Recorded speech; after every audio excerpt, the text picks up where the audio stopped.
You're watching the Action Sports Jax 24/7 network. Now it's time for the Brandon Austen Show. Oh, baby. What is this, Jacksonville? Get out of here, Debbie. Debbie's gone, right? Debbie's on the way to the Carolinas or in the Carolinas. I saw some flooding in Charleston. So hopefully everybody made it through, and a little wet out there, but and probably some tree damage and a little bit of too much water in some areas from Debbie over the last couple of days. But on the way out, we hope, make sure you pay attention to the First Alert Weather Team for the latest. And look at that. Yeah, Deborah was doing her thing at the beach last night, man. She definitely knocked down some palms. Really? In the front yard. Oh, yeah. Look at that. That's I feel like hey, this is a perfect way to go to this is San Francisco. This is like the Golden Gate Bridge. Now we're talking. Right? You ever see the movie The Mist? I was in San Francisco, and we said, hey, let's go to the Golden Gate Bridge with the kids in June. Mm-hmm. And so you could perfectly see it. So we get there.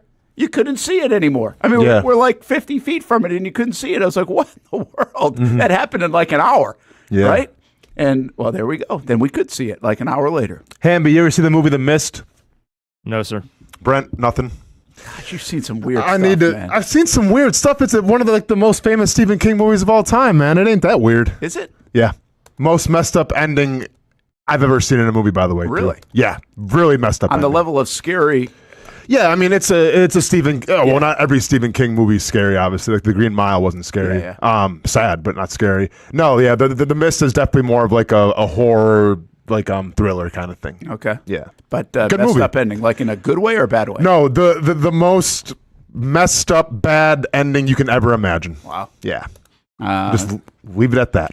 Well, how's the ending going to be for Brandon Aiyuk? We usually start with Jag stuff, but this is an interesting story, isn't it? Like, it depends what you read on social media. Last time I'm doing 1st and 10 training camp, and there were some significant reports saying that Ayuk's going to end up in New England or Cleveland.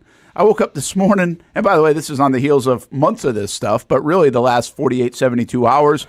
Last week, wasn't it? He was handshaking and hugging Shanahan, and they thought a deal was done. Like, there were some reports that a deal might be done, extension signed. Yeah. And then you get the trade rumors, and now I think this morning is like, and depends what you read, probably.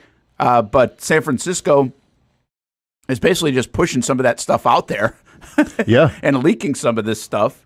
And it looks like there's still a tug of war of what's going to happen. But I did read this, and I think they're probably right. I mean, Aiyuk entered camp. He probably shouldn't have, if he wanted to go, like he went to camp.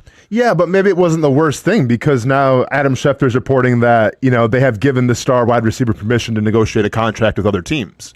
So maybe, showing up to camp in good faith actually helped them out a little bit. Yeah. Maybe it allowed more communication, with Lynch and everything, the GM, to say, hey, I don't want to be here. This is not going to work. So please let me go. I mean, there's a couple surprising things to me. One of the surprising things, though, with this Brandon Aiyuk situation is the fact that, teams are still interested. Like, I thought the most heat, the most draft capital you could probably get for Brandon Aiyuk would have taken place before draft. Because that's when, rosters are unset and everything. Free agency still, a thing.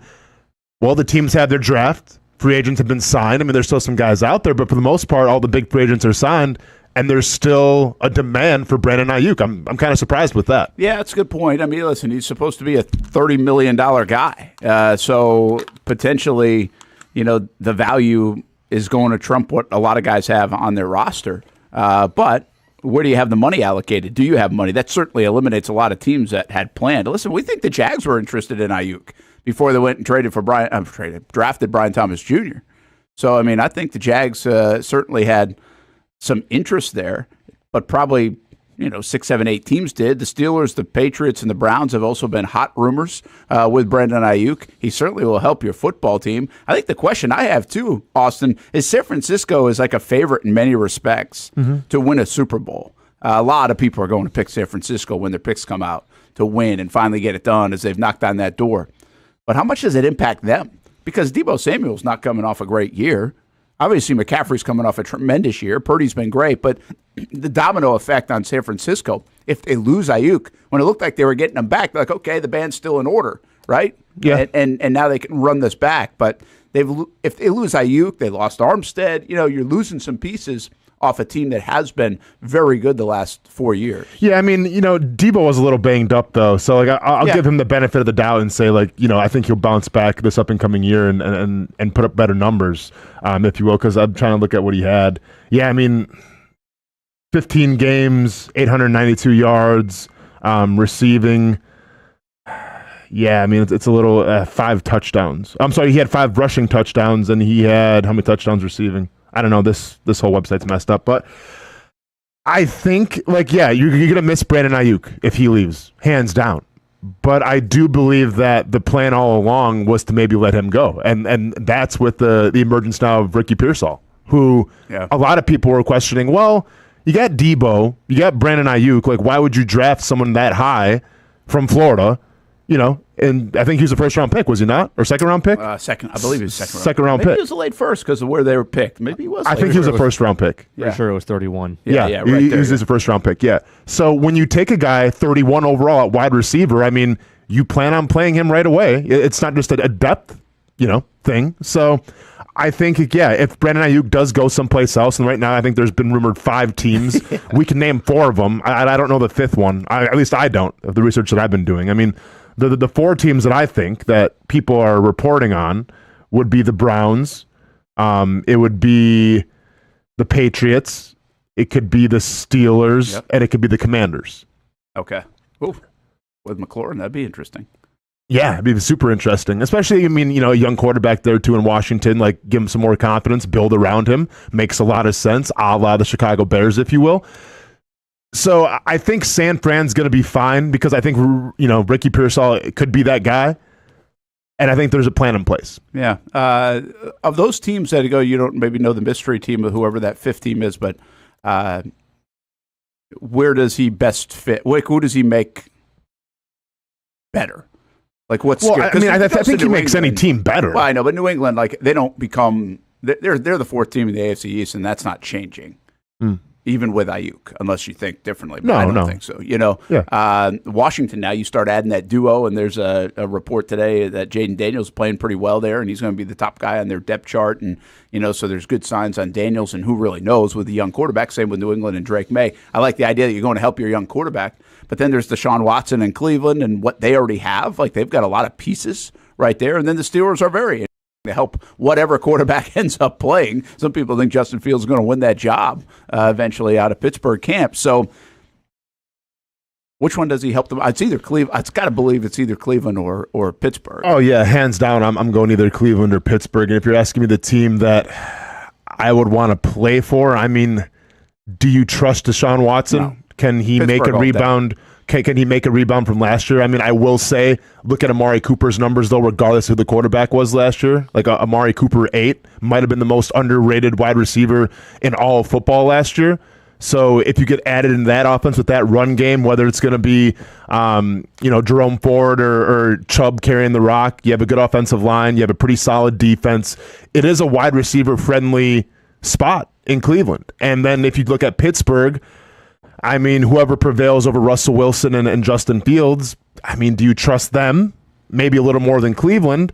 They do have a defense there in Pittsburgh. The run game could, I get Najee Harris gets the rock a lot, but has he been really that well? They have good receiving threats. So it's almost a coin flip to me between the Steelers and the Browns. I think you can make an argument for both teams, and then maybe there's a sleeper team out there that we're not talking about. The Jets or something that could be beneficial as well. Yeah, you wonder. Like I was trying to think of what a sleeper team could be. I mean, the Chargers could use some help.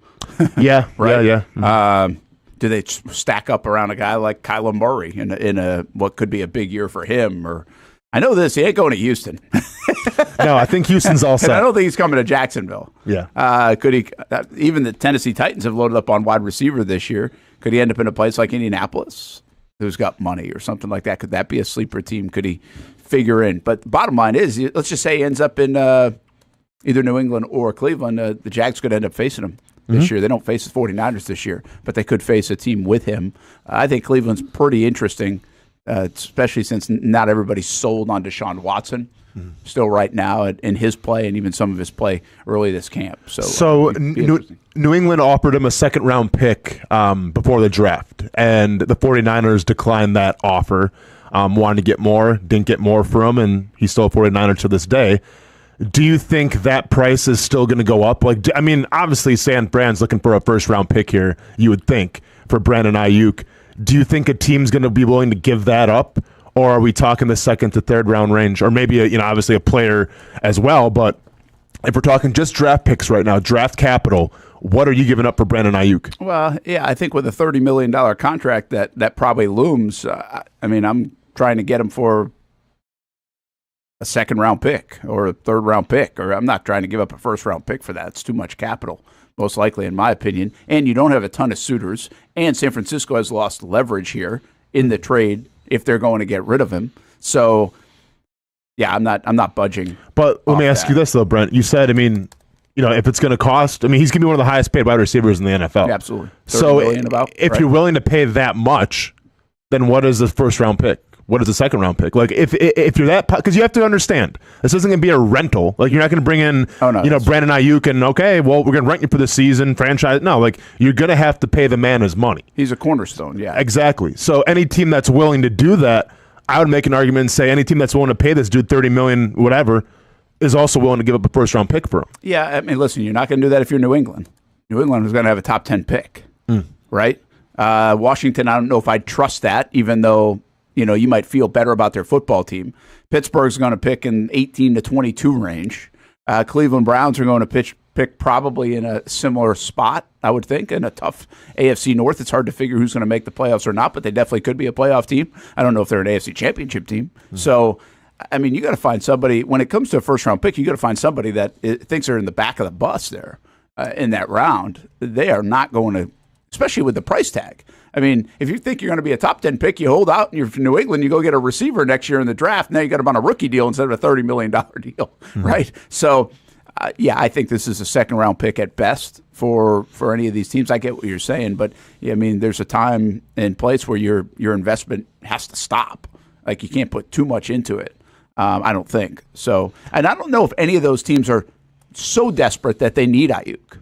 I think it's a nice plug into what they already have. You don't think the Steelers need him? Steelers are pretty close. Yeah, I think so. The Steelers don't even know what they have at quarterback. So yeah, but look at their wide receivers. Yeah, but they have to replace 87 targets from Deontay Johnson last year. Of course. 87 targets they gave that guy. And you have George Pickens. Is he a true one receiver? Van Jefferson coming over from, I think it was L.A., or he's with L.A. a couple years ago. And I really like Roman Wilson. Like, that dude's going to be a burner, and I understand it. But besides that, who else we got? Quez Watkins, Calvin Austin, like, those aren't household names. Yeah, as you say that, though, you just said Pickens, and they obviously and nobody. George Pickens. The end. Well, they just invested in Wilson too. Okay, but who's Wilson throwing the ball to? No, Roman, the receiver. Oh, Roman Wilson. Okay, yeah. They just invested in two guys. That doesn't make you desperate for a receiver. So I know there's unknown. So you're going to put all your faith in a rookie and George Pickens? Well, this isn't a yes or no. This is a let's have a conversation about it if I'm Pittsburgh, but that doesn't make me desperate if I'm having a conversation. It depends how they feel like Wilson factors into their offense. Roman Wilson, this is not the quarterback. It also depends on where they sit with George Pickens, who did he get in a fight with a wide receiver coach? Yeah. So, Pickens is a little bit of a wild card too. So how does all that fit together? Again, guys, $30 million for a receiver. There's going to be teams like Miami that say, yeah, we're all in on that. Yeah, honestly, I think you could turn around on this deal. I really do think this is a deal that we could watch play out that backfires for a team. I disagree. And because I think we have thrown. And this is going to sound like I don't like Aiyuk. I would have liked Aiyuk if he came. I think Aiyuk has a lot of upside. I think he's a good player. But I also feel like we've thrown him to the upper echelon of the league in this offseason because of the excitement of it, because of the possibilities of it. Well, because of his numbers, too. His numbers are good in that offense. It's kind of the same thing that is he going to be the guy? You don't know if he can carry the load. He doesn't carry the load in San Francisco. It's like 5 guys that carry the load in San Francisco. So I just wonder if we've inflated Aiyuk to the point where he can be that dude in that spot. By the way, without that offense and with a question mark at quarterback and probably almost any place he would end up in the 4 teams unless there's that mystery team that jumps in. I'll take 1,300 yards receiving and then over 1,000 2 years ago, 7 touchdowns last year, 8 touchdowns 2 years ago. I'll take that.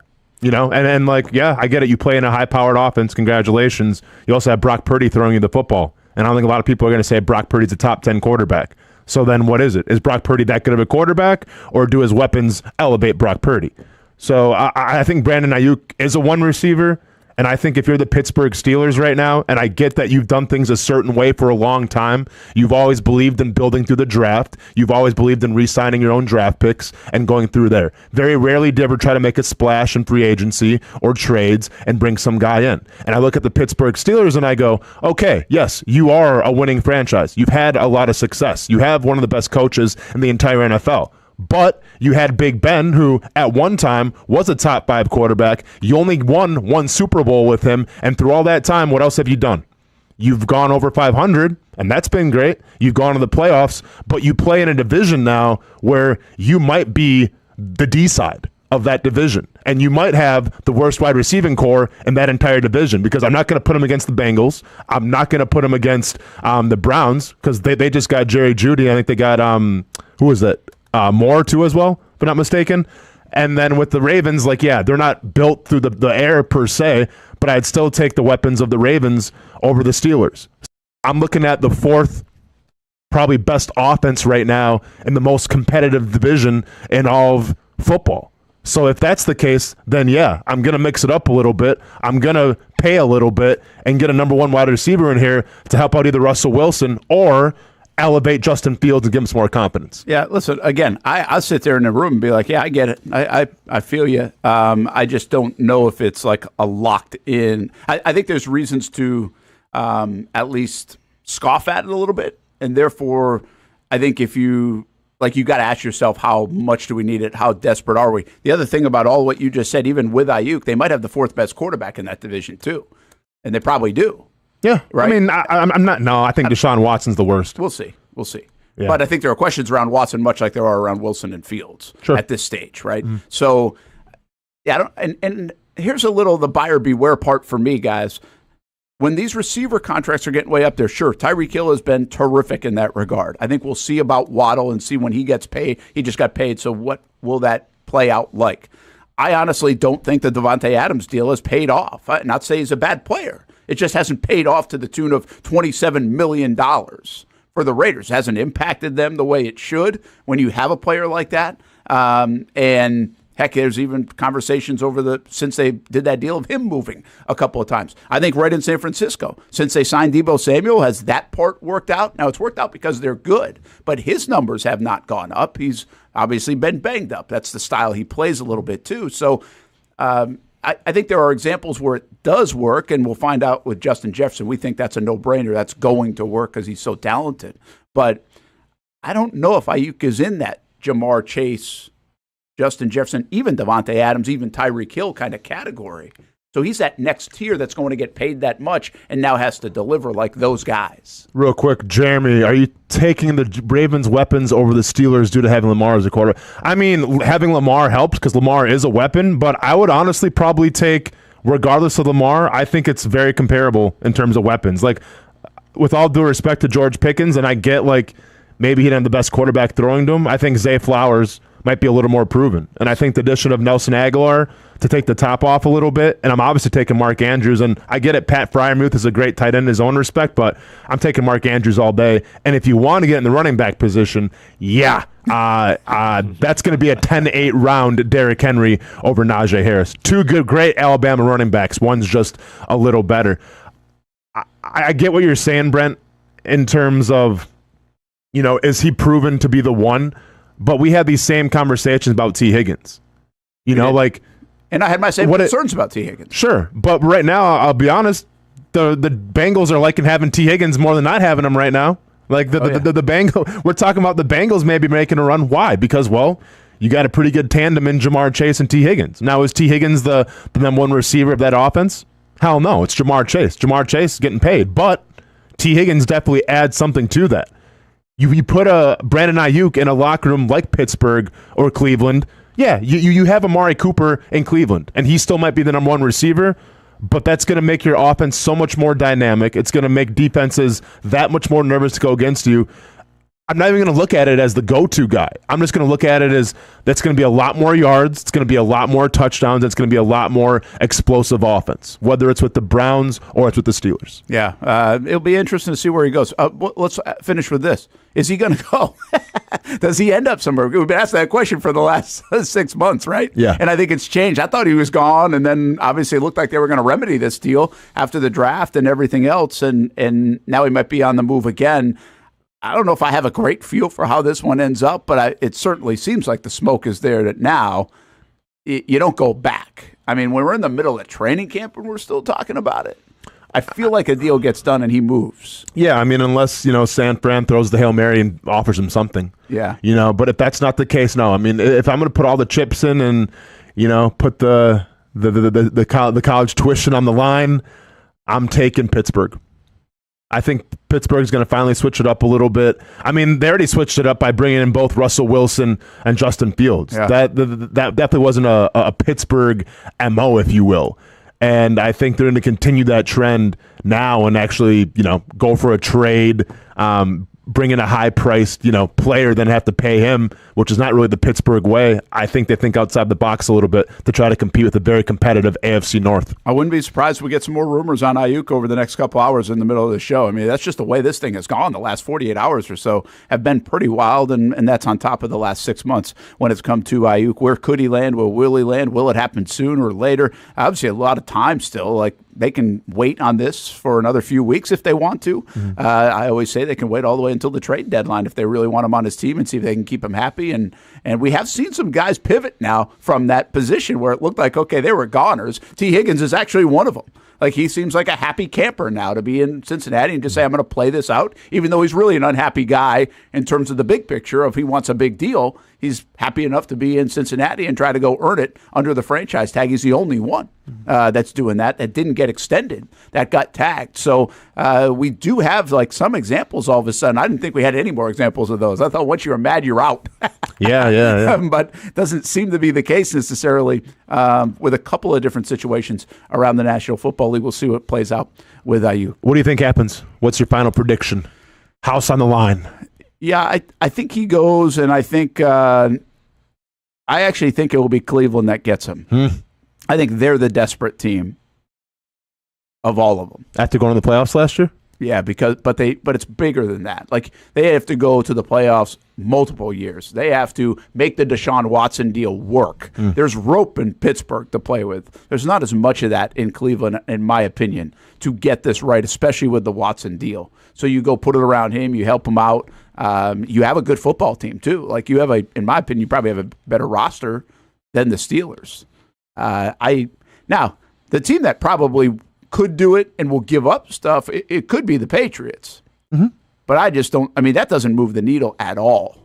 And if you're picking your team, like, why would he pick the Patriots? Or if he's got a chance to have some say in it, why would you pick the Patriots? Well, it is all about what the contract's going to be too, and like the 49ers gave him complete rights to negotiate that or with his people or whatever. So, if New England wants to like vastly overpay for him, well, sometimes it's, what the money says. Maybe they want me that much more in New England. So I'm with you. Like, I wouldn't pick New England. Washington could be intriguing. But if it's me, I'm going either Pittsburgh or Cleveland. I would probably go Cleveland just because I think they're more of a playoff ready, playoff run type of team. But I think the Steelers could be a few pieces away as well. Yeah, well, if you're a player, playing for Pittsburgh seems like a good deal, right? Mm-hmm. You want to play for Tomlin, you want to be around that and everything else. So how about this? If you're right or I'm right, and those are the two teams that end up in the mix the most, you really swing potentially. This guy swings the balance of the AFC North in some respects. Now, does he swing the balance of who wins the division? Maybe not. But who makes the postseason as a wild card team? That's where he could potentially swing the balance the most, because we kind of feel like Baltimore's the best team in the AFC North. But that's going to be a tough division, and somebody's going to be left out of that dance. Whoever doesn't get Aiyuk might be the team that gets out of that dance, in the postseason this year. All right, let's stay around the NFL a little bit, but really tie it into the Jags. I was thinking of this morning. What do the Jags have over everybody else in the AFC South? Like, what gives you the confidence that they'll win the AFC South? Everybody's high on Houston. I saw people were a little high on even like the Indianapolis. Somebody said a sleeper team, which I'm not really sure they'd be a sleeper team. But I think everybody's going to pick their team in the AFC South. You can go a lot of different directions. I think some people even buy Tennessee. I think that's a little goofy to buy Tennessee. Hamby, get the button ready. Source it up.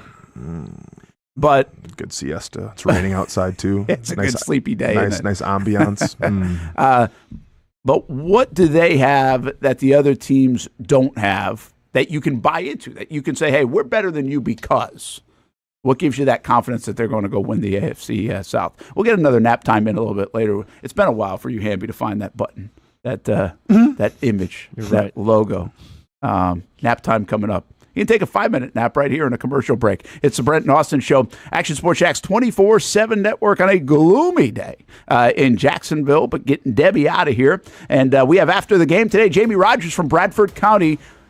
Fun chat always with Jamie. Man, they've had one of the best defenses in the state the last couple of years. That debuts, that episode, today at 2 o'clock on After the Game, presented by Baker Sports. And it replays tonight at 6. Also, you can watch it again on the Action Sports Jax 24/7 network on Friday. And then we'll also put it on the YouTube channel on the Action Sports Jax playlist under After the Game. Love the show. You're going to want to watch it and check out the conversation with Jamie Rogers from Bradford High School coming up later today.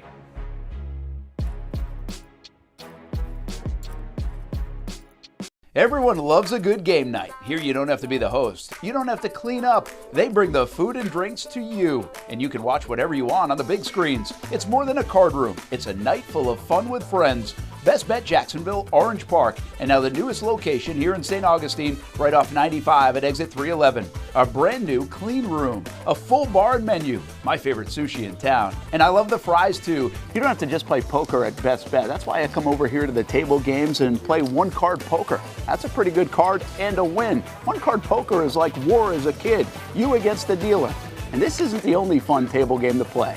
A friendly staff, a lot of fun. It's a good night out at Best Bet Jacksonville, Orange Park, and the newest location in St. Augustine. You can be a serious player or a novice. It doesn't matter. If winning equals fun, you're a winner every time at Best Bet.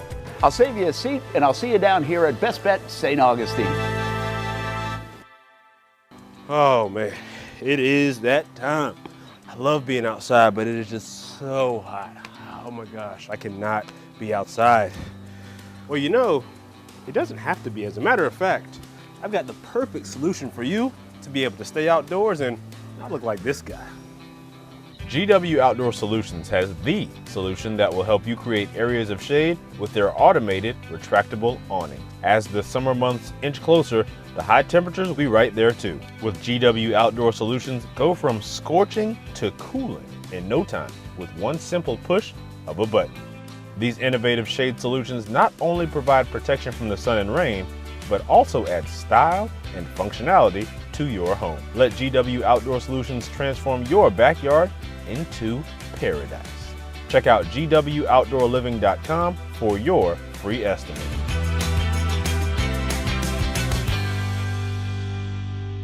Summertime means sizzling sales at Nimnick Buick GMC. The #1 Buick GMC dealer in Jacksonville has lots of inventory to choose from with their best price guarantee. Nimnick never charges above MSRP. You can save up to $10,000 off select new GMC Sierras or get rates as low as 1.9%. You know, I'm a truck guy. GMC Sierra, my trim level is an SLT. This one's an Elevation. Pretty good looking color as well. So here at Nimnick Buick GMC, you have a lot to pick from.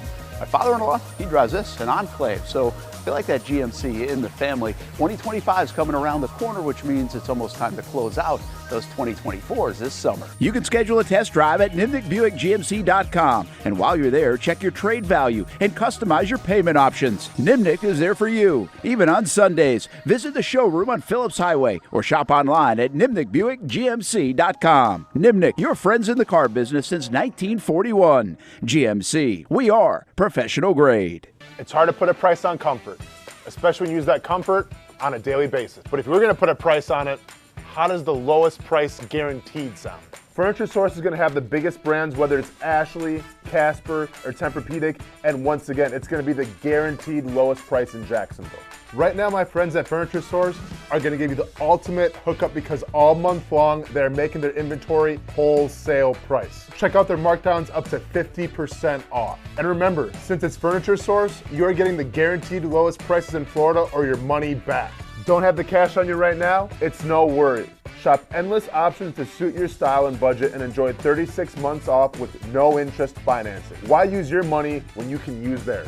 Whether it's beds, couches, tables, or chairs, Furniture Source is going to have exactly what you're looking for. Shop the lowest prices in Jacksonville guaranteed. Find the location nearest you at FurnitureSourceJax.com. It's a new logo, new branding. With Bold City Heating and Air, it's an old school approach. One of the few locally owned and operated air conditioning businesses left in Jacksonville. It's hot, Florida in the summer. You can't do much to avoid it, but you can keep cool with Bold City Heating and Air. It's every customer counts kind of service, from when these trucks have pulled up to my home over the last couple of years and when they pull into your driveway as well. From communication to pricing to the actual service, everyone at Bold City Heating and Air cares about you. You know who's coming to your house. You know they will be well trained and they will respect your home. Air conditioning convenience at boldcityac.com. Stay cool while it gets hot. Bold City Heating and Air can help. Don't get caught sweating all summer. boldcityac.com, and they have financing to help. New systems starting at $110 a month and $50 off any repairs. Stay safe, stay comfortable with Bold City Heating and Air at boldcityac.com. Homegrown in your hometown. Welcome back to the Brent and Austen Show, streaming on the Action Sports Jax 24/7 network. We got to see this again? we can't show off Jacksonville like this. This is not normal. Looks better than that. Well, hey, man, it's Florida, Brent. Like, this is what Florida does sometimes. Hurricane season, you know? Yeah, it is definitely hurricane. Well, do you know what? It feels a little early for hurricane season.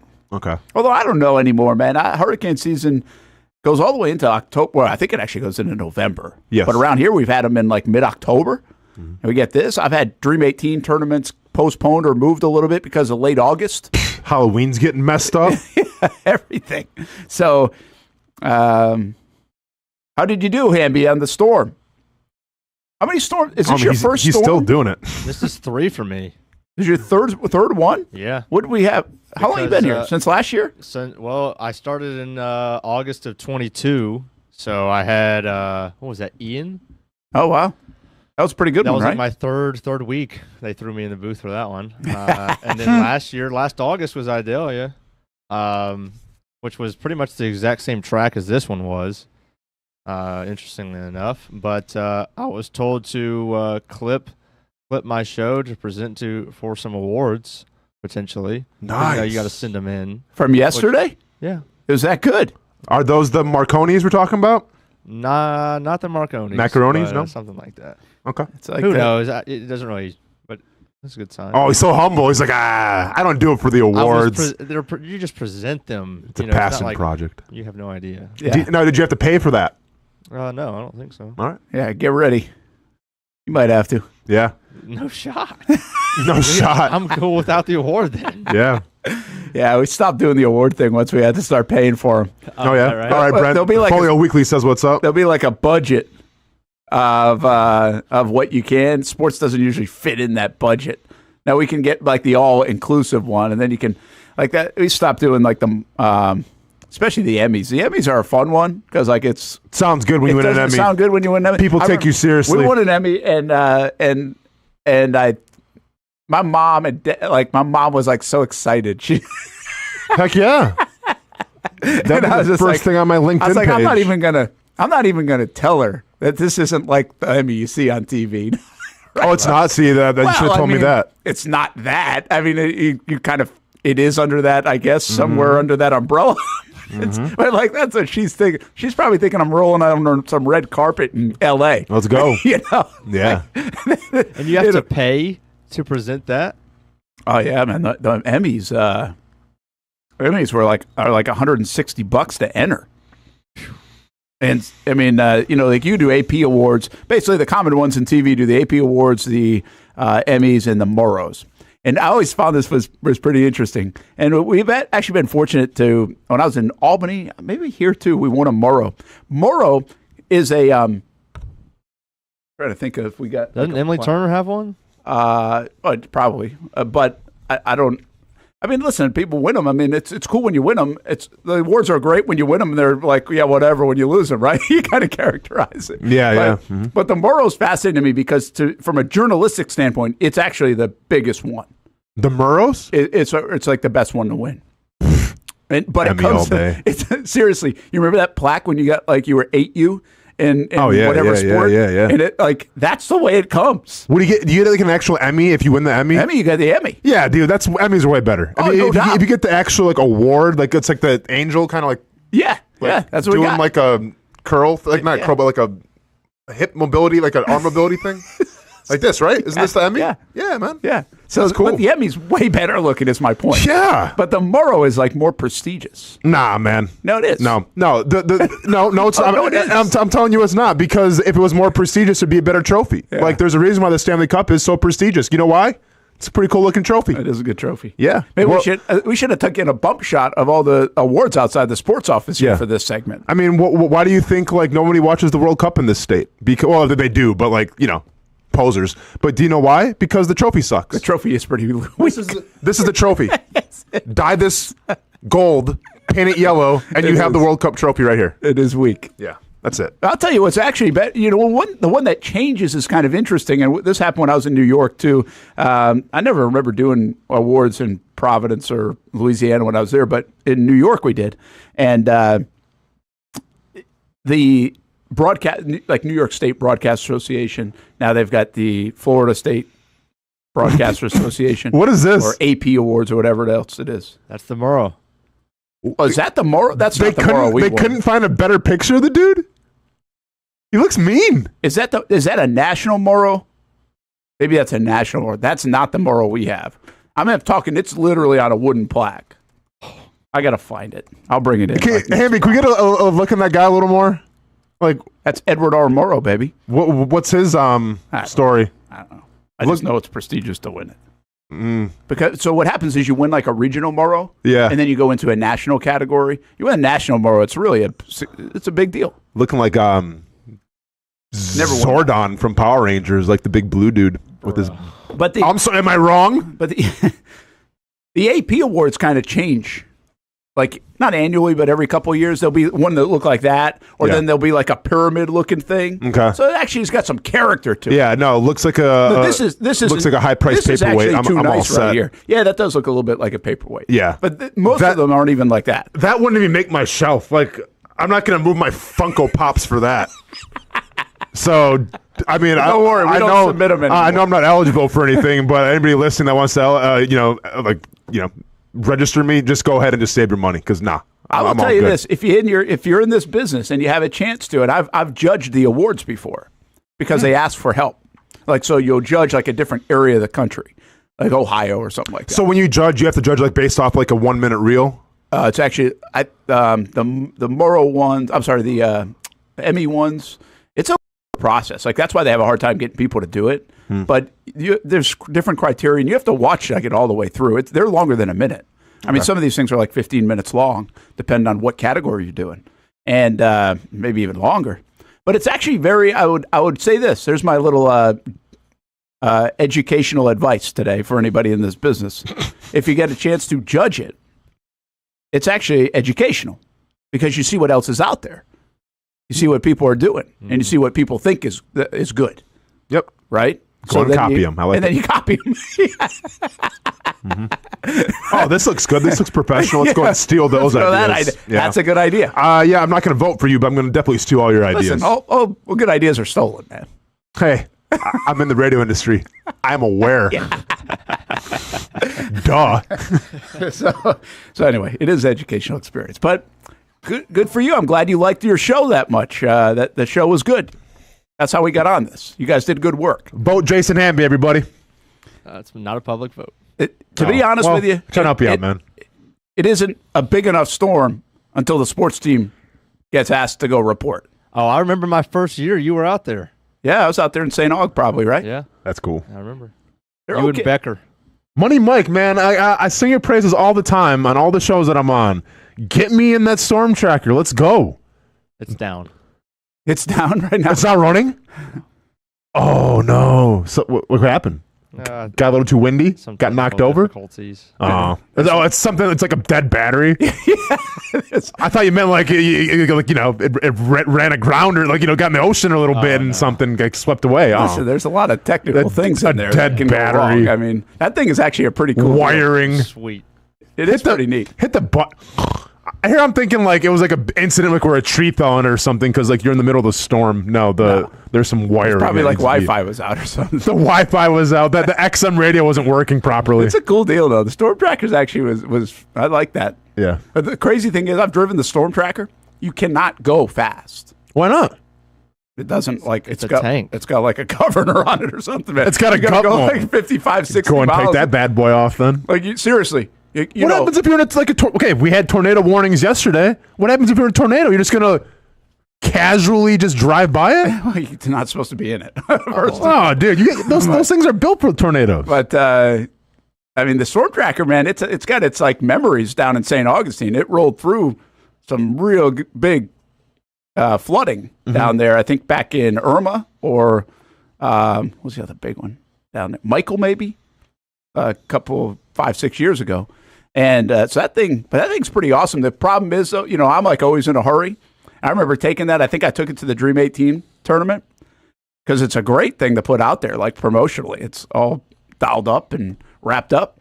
Well, I'm just like going down the road. When you're going 55 or 60 on the highway, it feels like you're going like 28. I got you. Yeah, You know what I mean? for sure. I was like, are we going to get there? I'll be there in an hour. Like, I'm just going to Ponte Vedra, wherever. We'll be there in an hour. But yeah, that thing doesn't cook down the road for obvious reasons. It's got a lot of equipment in it. Brent Martineau Austen Lane, I don't know how we got here, but here we are. Jason Hamby working a little extra. He doesn't look as tired as he did yesterday, does he? No, he looks refreshed and ready to roll. Got a good sleep. I did. And he'll be back with us tomorrow. We're going to talk. Austin brought up this topic this week. We'll wait for you to tomorrow. We're going to revisit our baseball predictions, see where we're at. All right, actually, I'm going to miss tomorrow. You're not coming in tomorrow? that's good. Oh, because of the baseball predictions. Okay, I I got it too. I just thought it was bad communication for a second. I get what you're saying. Yeah, I'll skip this one out. I can't remember who I all picked, but I know. I don't remember. Did me. you have the Blue But we did Jays? write it down this time. I had the Blue Jays Actually, going to the World when I Series, get which excited. yeah. Hey, Hammy, why don't you go ahead and relax a little I'll bit? 'cause be in you- tomorrow. Yeah, you'll be in tomorrow. I bet you will. Keep doing your thing, Phillies. I need you guys to win. White Sox have lost 21 in a row, by the way. I guess it's a good time to say this. You hate to see it. I mean, it's unbelievable. To lose 21 in a row in baseball, So bad, man. It's like the reverse Moneyball effect. it's incredible to lose that much. Like that's hard to do. That's hard to do. I think it's harder. It might be harder to lose 21 in a row than win 21 in a row. That's pretty dang hard to win 21 in a row. Austin, what are you doing on the White Sox right now? As in? You awake on them or? Oh, no, come on. Am I awake? Dude, I'm in a coma. Yeah. Get the Furniture Source a coma button. I'll see you guys in a couple years with a bigger beard and bad breath. Super sleeper hits again. It's the coma sleeper. I keep seeing pictures of that guy Vargas who was traded from the Dodgers to the White Sox in the dugout with his hat like almost over his eyes, like he's 6 games in. And he's like, I know, man. That's tough. Almost feel bad for him. That has got seriously. Like there are miserable seasons in Jacksonville. They've been 1-15, right? And it's pretty bad. Like it's. But the nature of you guys, as I always say this about the 24-hour rule and everything, you try to move on, and now there's some piggybacking and combo effect of that, domino compounding effect, I guess is the way to say it. But in baseball, you're reminded of yesterday like all the time, and then you go do it again and lose again, and then you're reminded. I mean, the compounding effect on those guys to lose 21 in a row in that clubhouse on plane rides, they haven't in won dugouts. in a month I know it's just been since July 10th, right? before the All-Star break. Yeah, I mean, that has got to be one of the most miserable experiences professionally. Now, didn't the Pistons lose like 20-something in a row this year? Oh, that's right. They did. Yeah. I mean, that is, again, with competitive balance the way it is and the way sports are, I think it's really hard to lose that many in a row. I know when you stink, I get it. Yeah, I mean, White Sox going to have to go on a little bit of a run here. They're 41.5 games out of the Cleveland Guardians right now. So gonna really have to find their footing towards the back half here of the MLB season. We thought the Oakland A's were going to be bad. I mean, the A's aren't actually that bad. You had the White Sox with the worst. I remember, me and Hamby had I remember that one. Me and Hamby both had the Athletics because you're leaving. But they're actually playing in spite, I guess, of their owner. I really want to get to, we're going to have to take a break in a minute, but because we spend a lot of time talking about awards. But we won't win. Can't wait to see the numbers now. Had a nice Brandon Aiyuk bump we should put this show up for an award somewhere. Yeah, I'll pay for that. Okay, well, if that's the case, then I'm putting the show up from last Friday with Nick in the daytime talking about the Cat Hotel. So I'm not even on it. Then I'm not paying for it. Oh no, then I'll pay for that one. I stand behind that work. Yeah, I stand behind. Proud of all of you guys, but I'm not sure I'm proud of you enough to be paying. Oh no, that's all good, man. That's all good. I'll pay for that one. Put it in the budget. Let's go. Expensive. Expensive. Hey, Freddie Freeman. Do you see that was pretty cool last night? You see that? I did not. So Freddie Freeman's son has been in the hospital. 3-year-old. A 3-year-old kid, and had some major issues, really. Like, they just kind of snowballed out of the blue. And so he's been away from the team, came back, and got a standing ovation. I mean, they've really rallied around the story. I think they had Max Strong, I think is his young man's name, and shirts and everything else. But the crowd, it was pretty cool. It's actually a pretty cool scene. Dodger fans, pretty smart. And obviously, Freeman's like an all-world guy by all reports. So that was kind of a neat scene yesterday. If you haven't caught it, go check it out. There's some good video. I mean, it's a standing ovation at the length of, like, this is his final at bat. Like, that's what it looked like, right? It looked like it was, you name it, Derek Jeter's final at bat in Yankee Stadium, and it was really had nothing to do with baseball at the end of the day. Freeman will go down as the player who has cried most in the batter's box in his career in the history of the game. He's already at 3.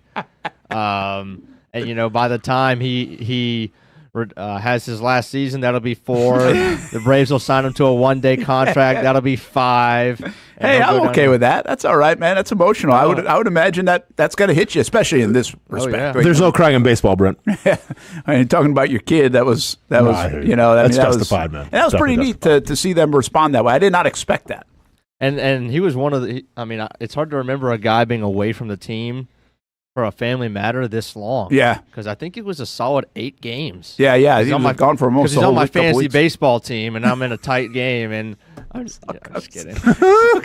This guy's so selfish. I mean, he's got his fantasy football team, and really what he was getting at with the crying is the fact that he's mad that he left Atlanta. Correct. Yeah. Like, that's what he was mad at. Yeah. You should be mad at that. You got Olsen. That was a win for, like, both teams. Who can't, I mean, he... Yeah, and how's that going his for way you? out of a brown paper bag. It's rough right now. Don't worry, man. You have the Milwaukee Brewers coming to town, and they're pitching. There's been a little less to be desired. So you might get on a little groove here. Last year, that was a win for both teams, by the way. Olsen played very well. Oh, yeah. It's amazing what Freeman's done. Freeman, unbelievable career. I thought the wheels would fall off him a little bit. He's just a great hitter. Yeah, I mean, he's just double city. But maybe more on this tomorrow. But real quick, the Phillies have lost 6 or 7 in a row before last night. Ooh. So the Braves had a great opportunity to make up some ground, and then we dropped 2 out of 4 to the Jumbo Shrimp. There you go. So, welcome back. Hey, welcome back to reality, It's Hamby. a new look Jumbo Shrimp team. It is literally the Jumbo Shrimp down there in Miami. Welcome back to reality. Yeah, now we got the Brewers and Braves. Hamby, how are we not in Atlanta? Doing the show from there. Let's go. Let's go, man. Let's go tomorrow. Storms, you got to do that stuff. We can get there. You have to get your awards. Let's take a timeout. We'll come back. We will talk about the Jags in the AFC South. So we'll get to that topic. What do the Jags have that they can boast about in the AFC South that you feel good about? Uniforms. Check out Donatos.com get some lunch today. How about on a rainy day? Order some pizza. That's a good thing to do. And you can save 20%. Brent20 is the code. So when you call Donatos Pizza, Jack's Beach, Mandarin, 2 locations, make sure you mention Brent20 as the code, and we'll save you a few bucks. How about that? Donatos.com.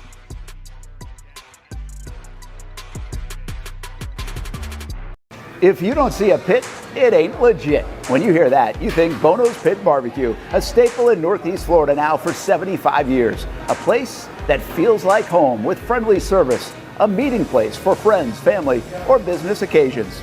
On the menu, the corn nuggets are a favorite in our house, but there's something for everyone. Sandwiches, platters, salads, sides, desserts, and family feasts. You see Bono's all over the place in Northeast Florida. You know, there are almost 20 locations in the Jacksonville area now, so stop on by, sit down, and dine in with Bono's. You can also take it to go. There are drive-thrus in many of the locations, and they have delivery options too. Just download the Bono's app to make things easy. I signed up for the loyalty program, and you can too, to get special offers. If Jacksonville is home, few things feel more Jacksonville than Bono's Pit Barbecue. Celebrate 75 years and many more to come. Bono's Pit Barbecue. If you don't see a pit, it ain't legit.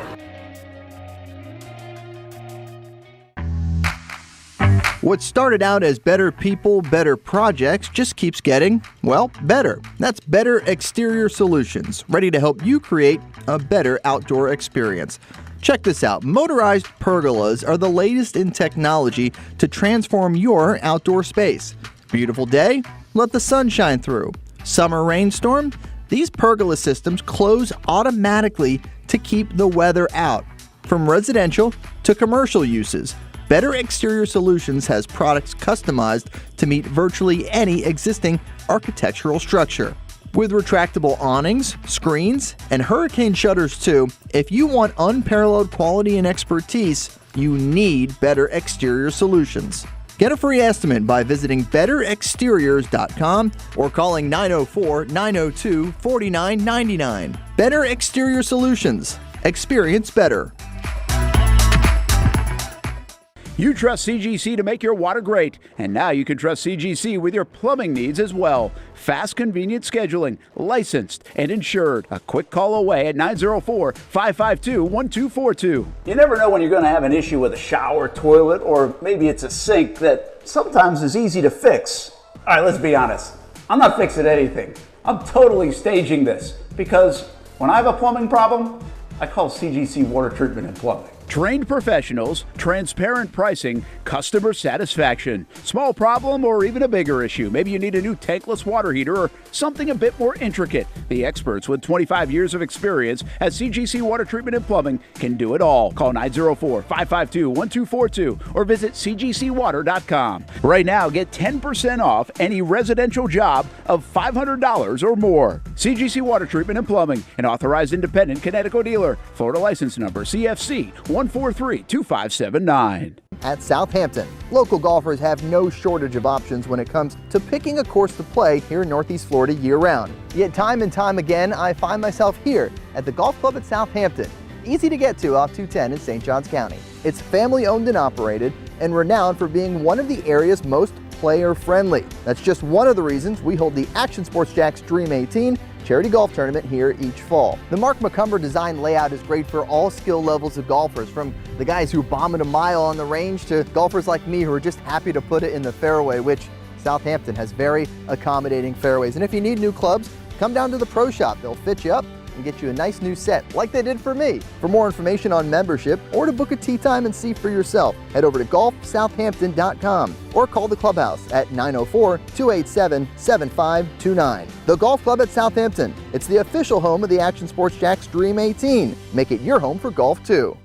It's the place we party in football season with Jaguars All Access. Welcome to Spring Sports Brewery, everybody. Say hello to our guest tonight. That is Trevor Lawrence. You can bring your party or event to Spring Sports Brewery in Springfield any day and any time. Rehearsal dinners, corporate events, birthdays. Here at Springs, you can enjoy the inside area and the outside area. Good for any weather, good for any occasion.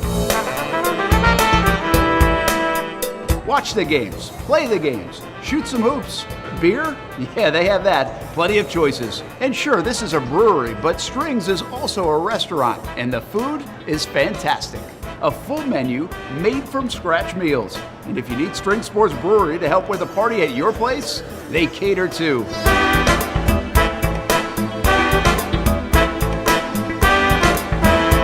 Family, beer, food, sports. Spring Sports Brewery in Springfield.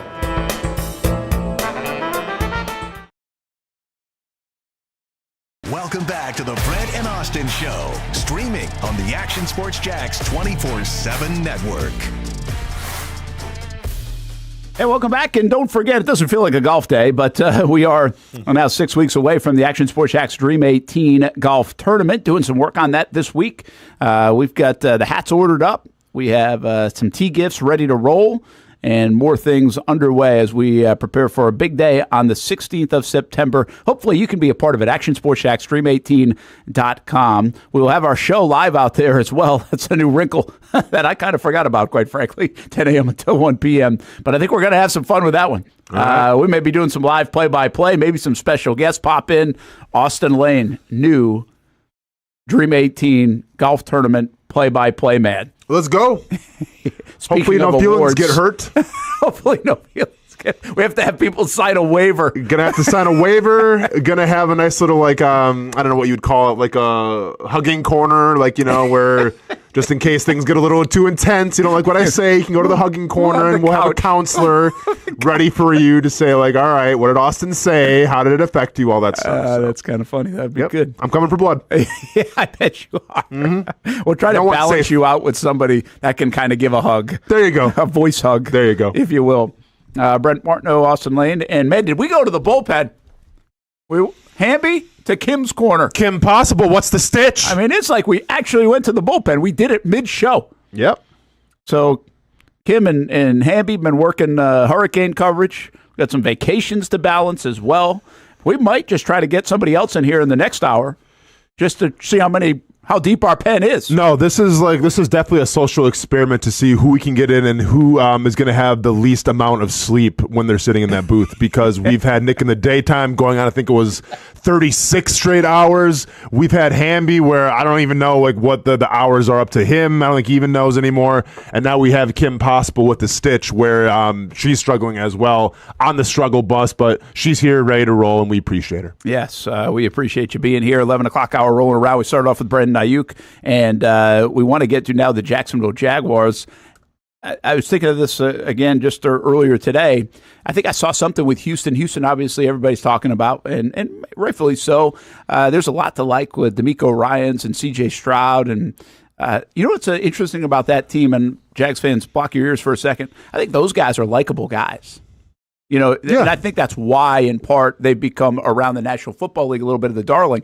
No different than the Jags. I think the Jags, led by Peterson and Trevor Lawrence, from an outside perspective, are likable guys, easy to root for around the league. Do you think Stroud's that likable? Yeah, I do. Huh.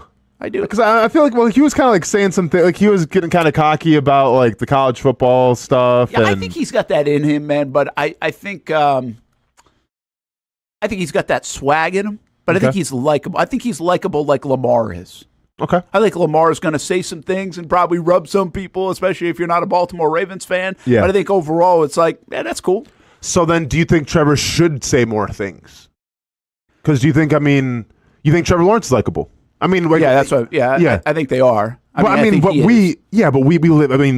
biased. No, I do believe that they're very much the same in this respect. I think if you want to go to Pennsylvania or Seattle, and you say, hey, what do you think about Stroud and D'Amico Ryans? Pretty easy guys to root for. You think about Doug Peterson and Trevor Lawrence? Yeah, those guys are like I don't think there's going to be a lot of polarization with the leaders of those two football teams across the country. Now, some of that might come with, I know C.J. Stroud was an Ohio State guy, and Trevor was a Clemson guy, and you might not like him from those days just because they might have beat you, or they just beat your team, or whatever it is. That's different.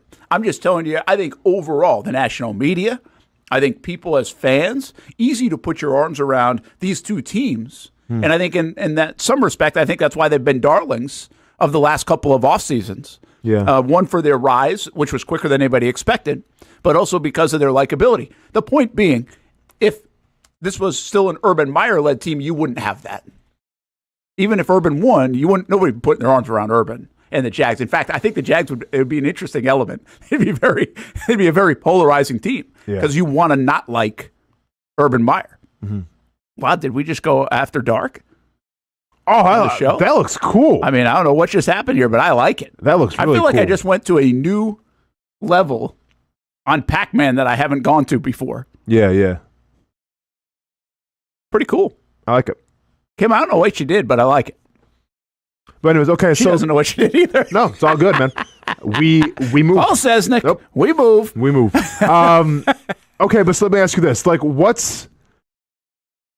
if Trevor Lawrence is so embraced, and once again, like I'm speaking from the national level, obviously here in Jacksonville, yeah, we love him. Dude just got paid. Can't wait to watch him play this year. But I'm saying from a national standpoint, what's like the Trevor Lawrence moment or like the soundbite where it's like, oh yeah, that's what I remember from Trevor Lawrence. I don't know if he has that. I don't know if he has. Nothing sticks out to me. Now, you're talking off the field, not the playing moment. The playing moment for him is the Chargers. It's game, Chargers. right? Yeah. But I'm saying, off the field. Yeah, I don't think there is that. And really, this kind of comes back to maybe a little bit of, see, the national media didn't jump on this, but like you didn't like it as much, and some people didn't like it. The fact that he took to social media a couple different times over the last couple of years. Yeah, that's nothing. No, I'm just saying that's as far as it gets. Like, that's the only thing I can come up with. And the national media isn't jumping on something like that. I don't know that exists. What about Stroud? Oh, I mean, Stroud, you can go back to, like, when he was playing in college, how he had, like, the best team, and they didn't always play like it. He had some NBA takes that, like, people didn't take too kindly. Oh, really? He had the whole Amber Rose thing at the NBA All-Star Weekend. And I've commented on this. Like, I feel like Stroud has been in the spotlight a lot, and I've said this, and I'm not going to go back on it now. Like, and I wonder if it's going to be too much for him. Being a rookie and, well, at the time being a rookie and being out there and putting yourself out there and everything, like, you're going to have a lot of pressure now on you in your second year. But I think the sound bites, he's over here now, a lot more people can identify that with Stroud than they can with Trevor Lawrence. So, like, in terms of likability, like, I don't think everyone likes Stroud either. I think some people think Stroud is cocky, which, more power to him. But he is out there. I'm not sure if Trevor's out there like that. I don't think he is. I mean, I think you're asking the question. I think it's a definitive answer. He's not. Mm-hmm. I think there's more stuff. But I'll even say this. Like, Trevor has done, like, the Pivot podcast with Fred Taylor. But if you take those two things, Trevor's interview, and then you juxtapose it with Stroud's interview with those guys, there was a lot more that came out of it with Stroud because he was ribbing on Florida, with Fred and stuff like. And it might even been other things, but that's the part I remember when it was just like, hey, this is a nice interview with Trevor. Trevor doesn't do that. He doesn't ruffle feathers. He doesn't say that. I don't know if he doesn't think it or whatever. I think C.J. Stroud's not calculated in this. I think he's just being him, which is okay. And I also don't think it's so far off the beaten path that you're like, oh my God, I don't like this guy. I don't think it's gotten to that point. I just think he says it how it is or how he thinks. He's got some swagger to him. See, I think Trevor has a lot more swagger than people probably think and know about him. I think that shows up a little bit when you're here in town and you see it. You see the pointing to the scoreboard against Tennessee. You see the face stiff arm face mask. You see some of the things that he does say in the news conference, the confidence that he comes out with.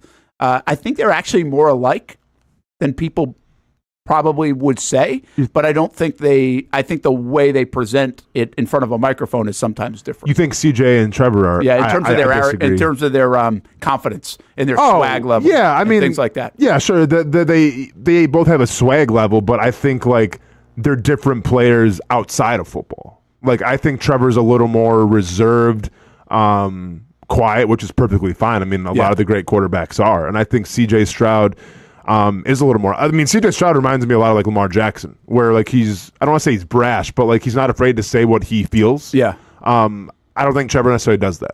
Yeah, I don't even know if Trevor. I guess that's a good way to say it. I'm not sure what Trevor feels. Like I don't know if he of feels course because he never says. We have no idea what the dude's feeling. Yeah, I don't know if it's just ball or whatever. I guess what you're trying to say, and maybe this isn't a good way to say it, and I don't know if this sounds good or not, but it feels like Trevor is more corporate.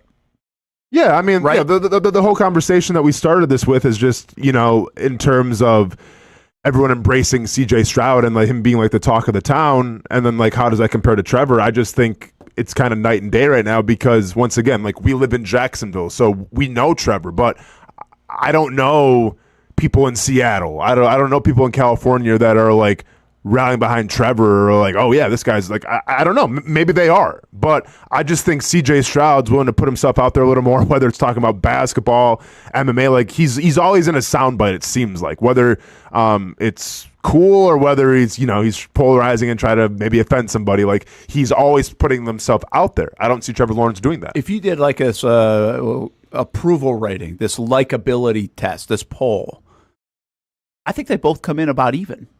You don't? You think Trevor's a little bit more likable on that? You're going to have a little more detractors on the Stroud part because of some of the things. Yeah, well, I mean, I think right now more polarizing is CJ Stroud. So I mean, I think Trevor would probably get more of the likability, but also people would just be like, I don't really know anything about Trevor. Yeah, Yeah. And by the way, like I think it's more. That's what I'm saying. I think it's closer. I think you're probably right. Maybe there would be some polarization on Stroud, but I don't think it's like polarizing. I think he'd be likability. He might get 75%. Trevor might get 80. Yeah. You know what I mean? Yeah. So that my point is, I think it's hard to. I can see why people have fallen in love with him. I used to have this like problem with the New York Yankees back in the late '90s and really early 2000s when I was getting in the business and I covered the Yankees for a bit, kind of from a distance, but I was around it. It's like they were hard not to like. Like Derek Jeter, as a Red Sox fan, like you're going to hate Derek Jeter, Bernie Williams, Jorge Posada, like those kind of guys. Yeah, and they were like seemed like really good guys. Yeah. Like overall, they were hard to not like. Yeah. I wonder if we've got a little bit of that in the AFC South. And again, listen, fans, you're supposed to not like Houston. I get it. Houston as a whole, easy to not like. They beat the doors off the Jags, it seems like, for the last 6-7 years. Mm-hmm. I'm just telling you from, like, I think there's more appreciation and probably respect if you take those two guys in Stroud and D'Amico Ryans than there is like, I can't stand those guys. Like, I don't think that's it. I think you can not like Houston, but I think you can still respect that. I kind of a little bit like Manning and Dungy. Like, how could you not like Tony Dungy? Like Indianapolis. But I mean, Tony Dungy's like an all-world guy.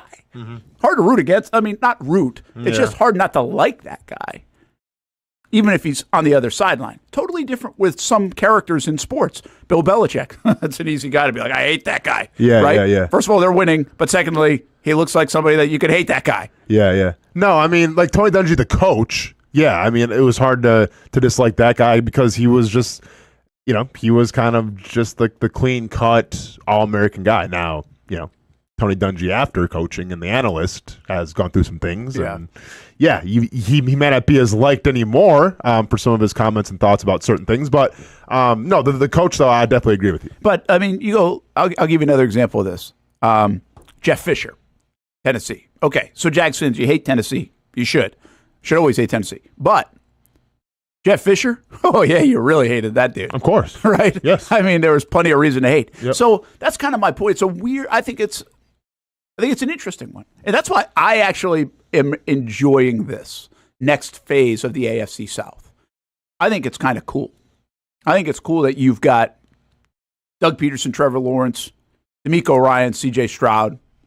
The rest of the organizations, the rest of the teams look pretty good too. But we could get this for a long time to come. Right? Mm-hmm. And I know people don't love that because you want to just roll through the listen, if you could do what the Patriots did for the AFC East for 15 years and just dominate it, and you always know you're going to get 5 wins basically and chalk it up, that'd be great. It ain't the nature of the league. It's not the nature of the AFC South right now. And I think you instead have a chance to bring out the best of both of these guys, both of these coaches, both of these teams because of the competition.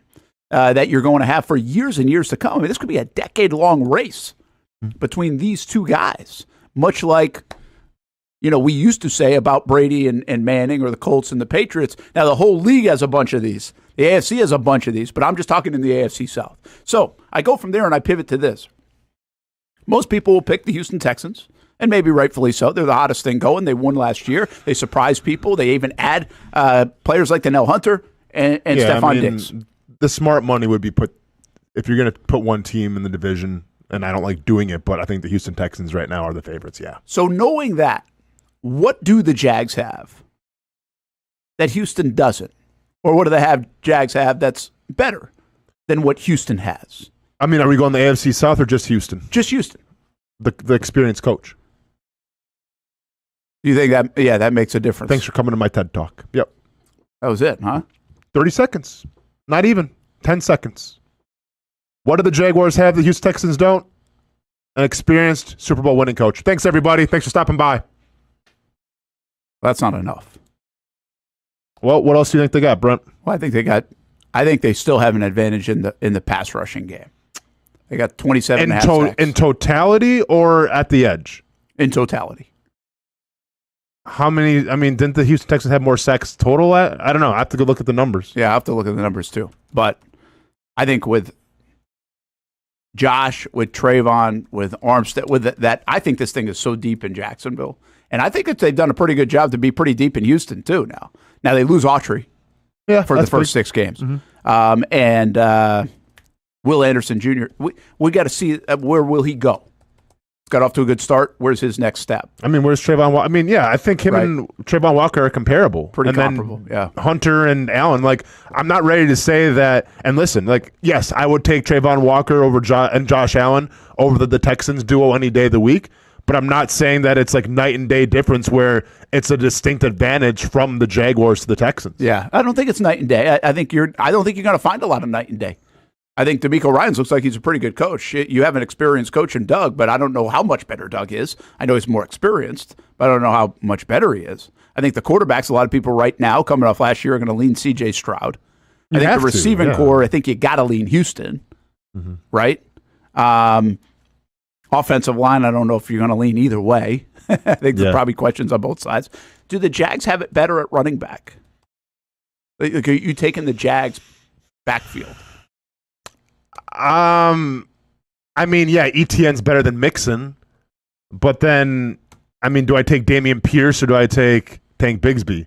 And I get Dameon Pierce hasn't exceeded expectations, but hey, I'm taking him right now until I see something from Tank Bigsby. Yeah, that's fair. Yeah. Where else are we going? How about I mean, if you just go position group, the linebacker group, I like the Jags linebacker group, but I think people in Houston will probably say, yeah, we like our group too. Mm-hmm. And then the secondary, they've got Stingley. Yep. And they added some too. Who they break up? They picked up, what's his name, from old Detroit, top 5 pick, Okudah, right? Yep. Jeff Okudah. So, yeah, there's not really significant gaps, I think. Yeah. On where if you lean Houston, it might be by a margin. I think the biggest gap, here is probably receivers. The Houston, biggest gap for sure. Houston Texans had 46 total sacks last year. The Jaguars had 40. And they got 27.5 out of the 40. Yep. But that's good. Crazy. So you still want to say that they have the better pass rush? Yeah, I'd still take Jags pass rush. But because you add an Armstead to it too now. I know they're adding Donnell Hunter. Who'd they lose? They lost something in there, I think. I don't know who had all their sacks and where they came from. Yeah.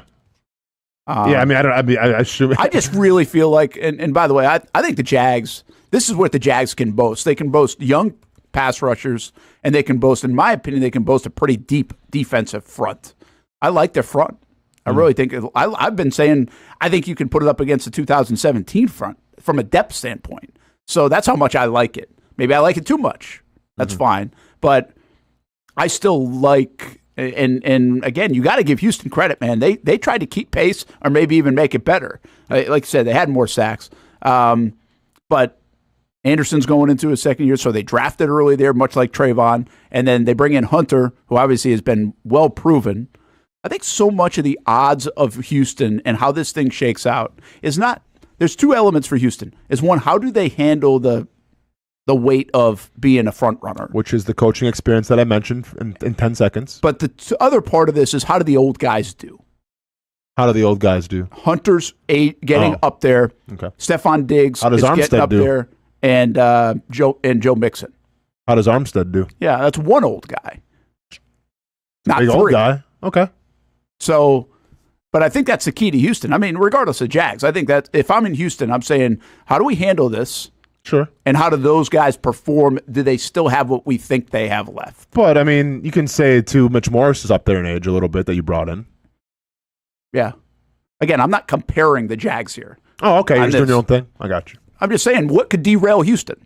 What are the questions in Houston? Houston's a Super Bowl champion team. Then okay, great. They drafted these guys. Yeah. I mean, you got to earn that. That's not it. You got to earn that. No, I agree. But also, I think you can make an argument and say, okay, well, the Jaguars, has some older guys too that have to perform. Like if Mitch Morse gets hurt, True. I don't even know who's the offensive line of Houston. Who are they rolling with Tunsil? How good do they think that is? Because last year they rolled a bunch of guys through there and were able to manage it fine. Yeah. When the Jags played them early, that was like a big thing. They were without a bunch of offensive linemen, and it didn't matter. Yeah. Like they did pretty well in that game. Of course, special teams won that game here in Jacksonville. So offensive line, Houston Texans, we are talking. We got Laramie Tunsil, Kenyon Green, Juice Scruggs, like that name, Shaq Mason, Titus Howard. Oh, Green was their draft pick, right? Rookie? This year? No. How old is he? I don't think so. I don't know, but I feel like he's been around for a while. All right. Kenyon Green is going to go into his third or fourth year. Oh, okay. Not a draft pick. Yeah. So, like Zach says, I just don't understand why Houston is so heavily favored to win the division. Jags are plus 275. I don't know if that's heavily favored, by the way. Like 275 is not crazy. I think 9 out of 10 people would pick Houston to win the division. Yeah. Because they're going to go off last year. I mean, no different than what happened last year. Jags would have been the odds-on favorite, and probably by a heavier amount, and rightfully so, because Houston didn't look like they were going to be any good, and they were playing with a rookie quarterback in Indianapolis. So, yeah, this doesn't surprise me that Houston's a favorite. And again, they kept adding. The one thing that Houston did that the Jags didn't do is continue to add last year. So when they came off the playoffs, they just said, "Hey, we're going to run it back." Houston said, "No, we're not. We're going to go get Diggs. We're going to go get Donnell Hunter." Those are two huge moves. Yep. And you can throw Autry in there, by the way. He's going to miss the first 6, but he'll be ready for the rest of it and maybe even more refreshed because of it. Mixon is an upgrade, too, from what they had last year. Yeah. And I just feel the funny thing about me, me and Mixon, I think he's getting a little longer in the tooth, but I also think they've been able to be successful with whatever back they've had. Singletary really ran well for them last year. Well, Pierce the previous year ran well for them. He was their offense. Yeah, but he was years ago. He was supposed to be their guy. I know. And then Singletary took over. Yeah. Like the plan last year was Dameon Pierce was going to have all the workload, and that wasn't the case. But they had production from the backfield. That's my point. Sure. Like it didn't matter who it was; they got production, which means Mixon probably would produce to some degree. Yeah, and it depends what they all ask him to do. You know what I mean? I don't think he's going to be that 3-down back, because I do think Dameon Pierce could get some touches as well. And you talk about Mixon, who, last year, over 1,000 yards rushing, obviously used a lot, and in the receiving game, he had 52 receptions last year. Yeah, I mean, I think what he adds in the receiving game is going to be the difference from what you saw last year from Houston. Yeah. So anyway, I think so. You say coach, and maybe that's where it is. And button pusher, can Doug outdo D'Amico Ryans? Can he get this team ready? That's to me a lot about this time of year, preparation, everything else.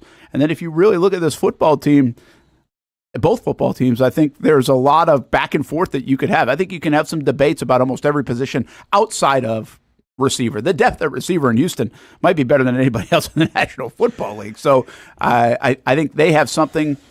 What I say about the Jags have something that nobody else has in the league, in my opinion. They got 2 guys at 26 years old and younger on their edge. Okay. Now, that doesn't mean nobody has. Other teams don't have 2 pass rushers. These guys have Donnell Hunter and Will Anderson. Hunter just happens to be a little older. Correct. In the context of that. So that's really more of a longer-term view, in my opinion, in the division, where the Jags are set for now what it looks to be the next 3, 4, 5 years, depending on how Trayvon plays and the contract and everything else. But if you look at this year, they have done an excellent job to combat what the Jags' strength was with those 2 pass rushers. Yeah. I mean, we can sit here and say that the Jaguars may have the best edge tandem in the division. I mean, you could make an argument and say Houston is right up there. Absolutely. And it could be a coin flip. But I can sit here and say that, and once again, I don't like saying it, but Houston has the best quarterback in the division. Yeah, you got to give him it right now. Houston has the best wide receiving core in the division. Those 2 things are a certainty. Does that make you kind of nervous knowing that? doesn't, because I don't think it's blind faith to think that Trevor can be or will be or could be better than C.J. Stroud this year. I think. He could be, but until we see more, like he's not. Yeah. Well, I'm just saying.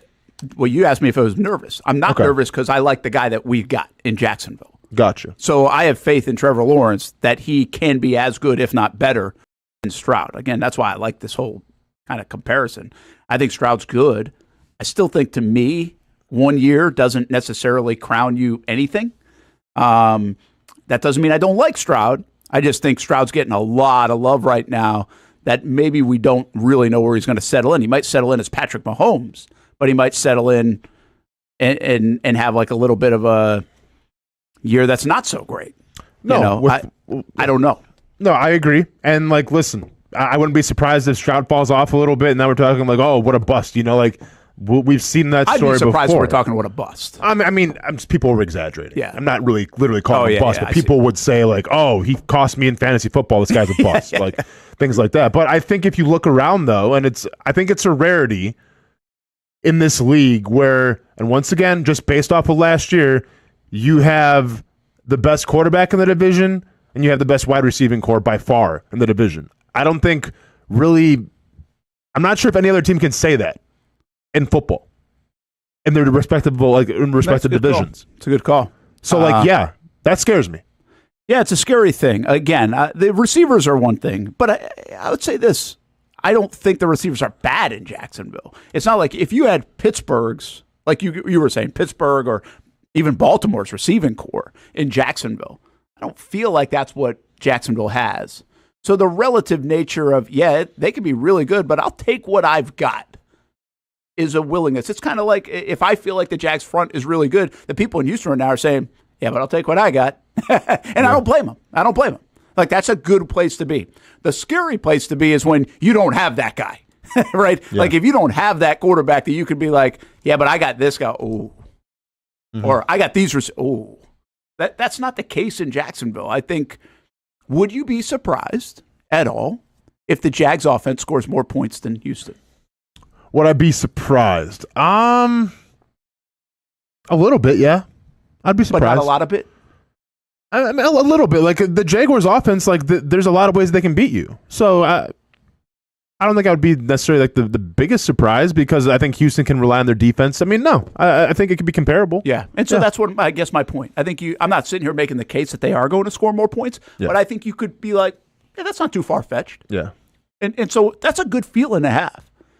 That even if you feel like you're a little bit inferior in a spot or two, you still say, yeah, but don't be surprised if we look up and the Jags are X. Yeah.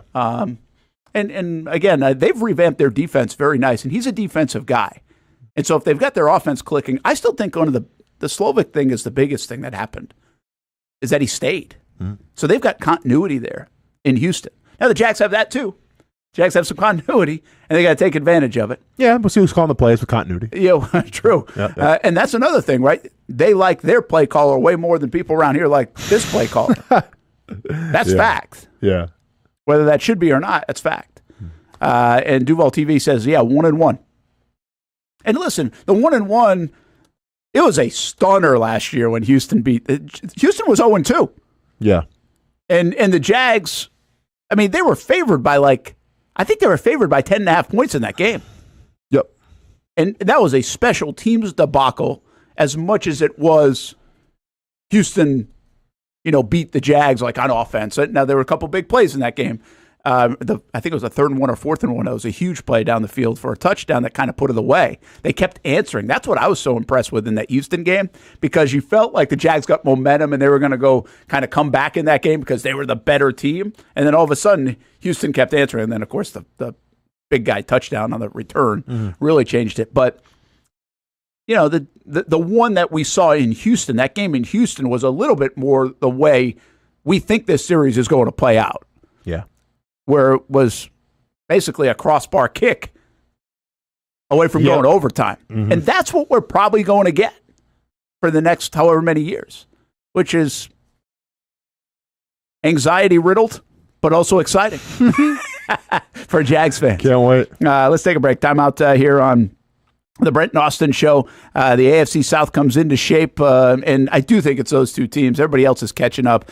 Maybe we'll take a look at some of the other things going on around the AFC South in training camp so far. Jags aren't the only team that have battled some injuries as well. There are other teams, including the Cleveland Browns, that have actually a lot of guys out of practices, but that's just the thing that's going on around the National Football League this time of year. It's a game week in Jacksonville, and it's also a Tuesday in Jacksonville. That means that's the lineup on the Action Sports Jacks 24/7 network. Miller and Moulton got us going. Our show until 1 o'clock. And then we've got a couple of shows, Immortals and Invincible. And after the game with Jamie Rogers from Bradford High School, that will lead us right into the Young and Norvell Show. You can find it on ActionNewsJax.com, the Action News Jax app, and also on Roku, Apple TV, Google TV, Vizio, wherever you watch your apps from your couch. You can watch the Action Sports Jacks 24/7 network.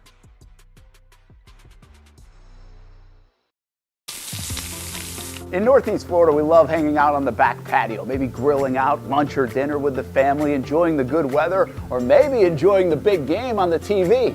Or maybe your favorite team in town, the Action Sports Jacks team. This is great, except for when it's really hot or the bugs start coming out. But what if you didn't have to worry about that? Titan Outdoor Solutions will make your outdoor area a comfortable spot any time of the day, any time of the year. This makes too much sense. Titan Outdoor Solutions can give your home an upgrade. Customized pergolas, awnings, controlled shade, even retractable screens. The solution to beating the heat and the bugs and getting more use out of your home is Titan Outdoor Solutions. And this can even help prevent storm damage at your home. Living in Florida and living in your home is already good. Now make it great. Quality products, custom work, locally owned and operated. Visit TitanShuttersAndScreens.com or call 904-484-7580.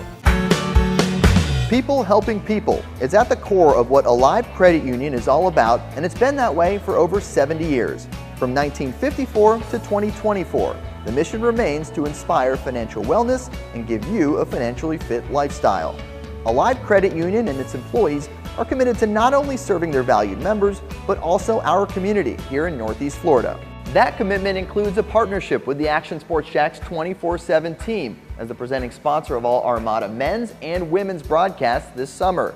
Action Sports Jacks and Alive Credit Union, a partnership that just makes sense when it comes to covering Northeast Florida. Alive Credit Union's commitment to our community also involves serving the financial needs of our first responders through the recent merger partnership with City and Police Federal Credit Union. Join the community and become a member of Alive Credit Union today. Find out the many ways you can be inspired in financial wellness at alivecu.coop.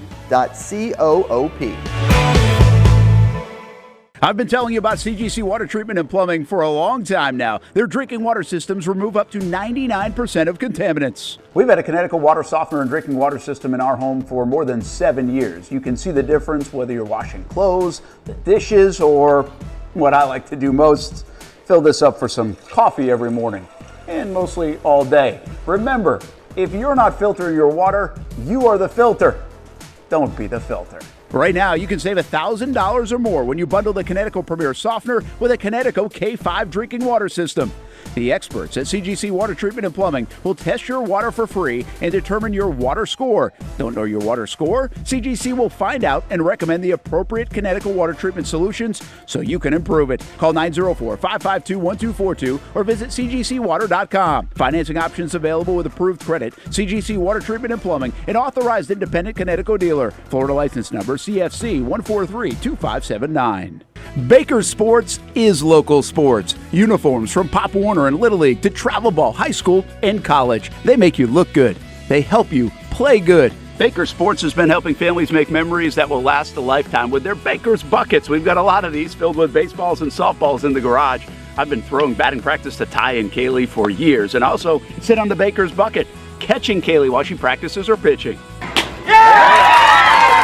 Baker Sports is homegrown, and a lot of employees that used to play on local ball fields now work for Baker Sports, now helping you look good, play good, and make memories of your own. Visit Bakersport.com to see what Baker Sports can do for you. Custom apparel, Nike, Under Armour, Adidas, embroidery, screen printing, and more. Baker Sports is local sports from Jacksonville to anywhere in the Southeast. Bakersport.com.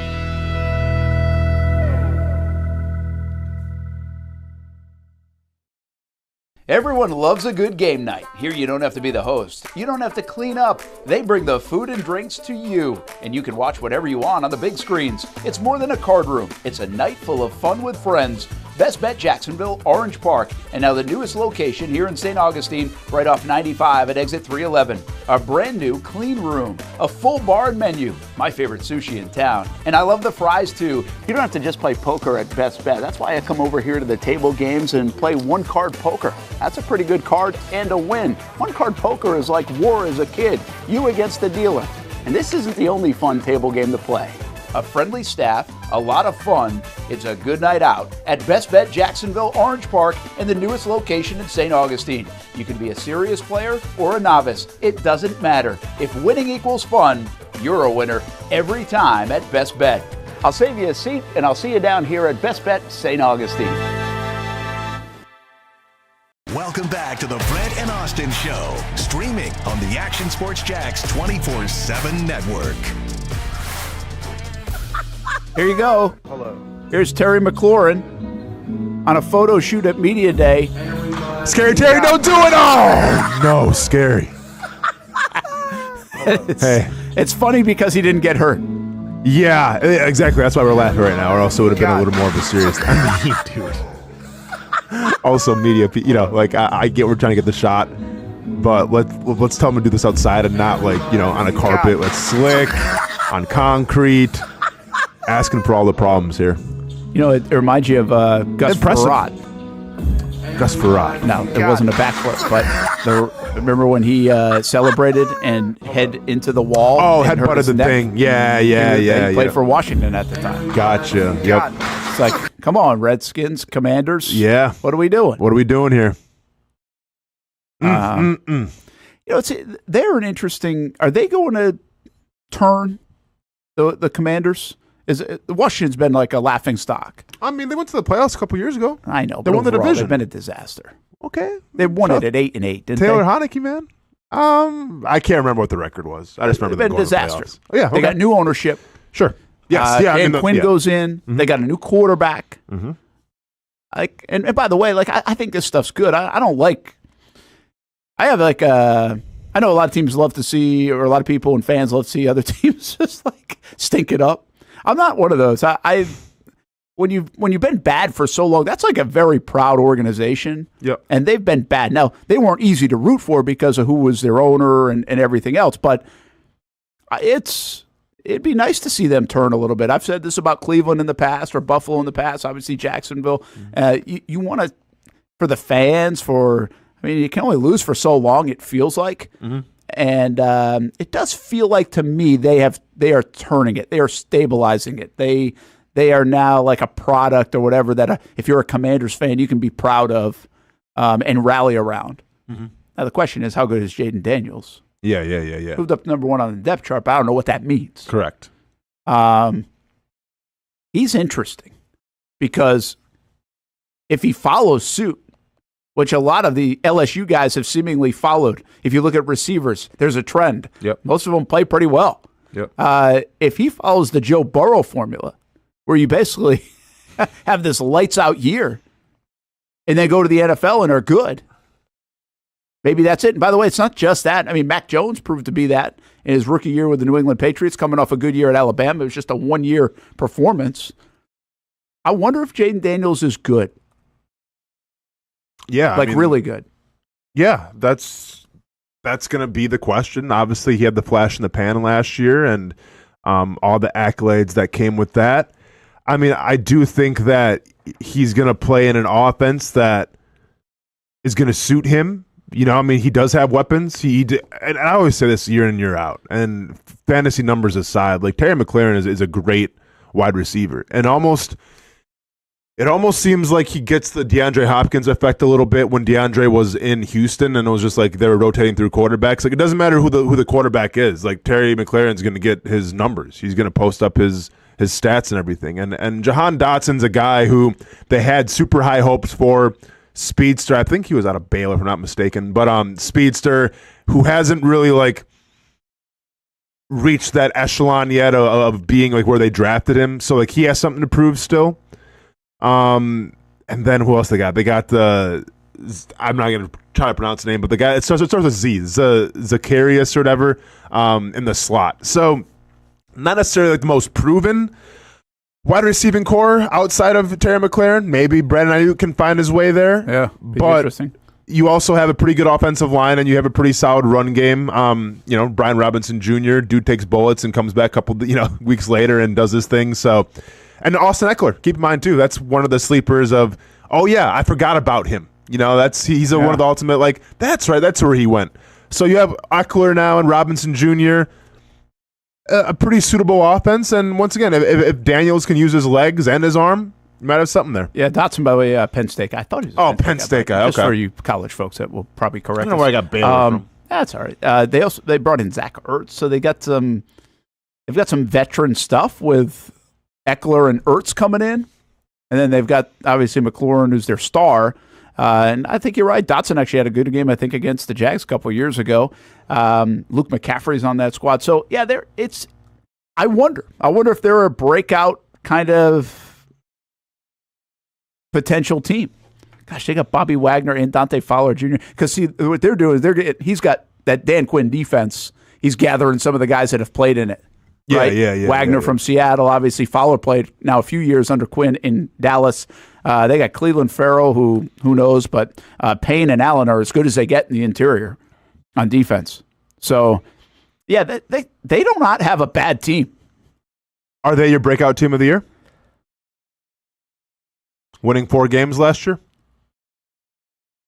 I wasn't ready for that question. Hold on.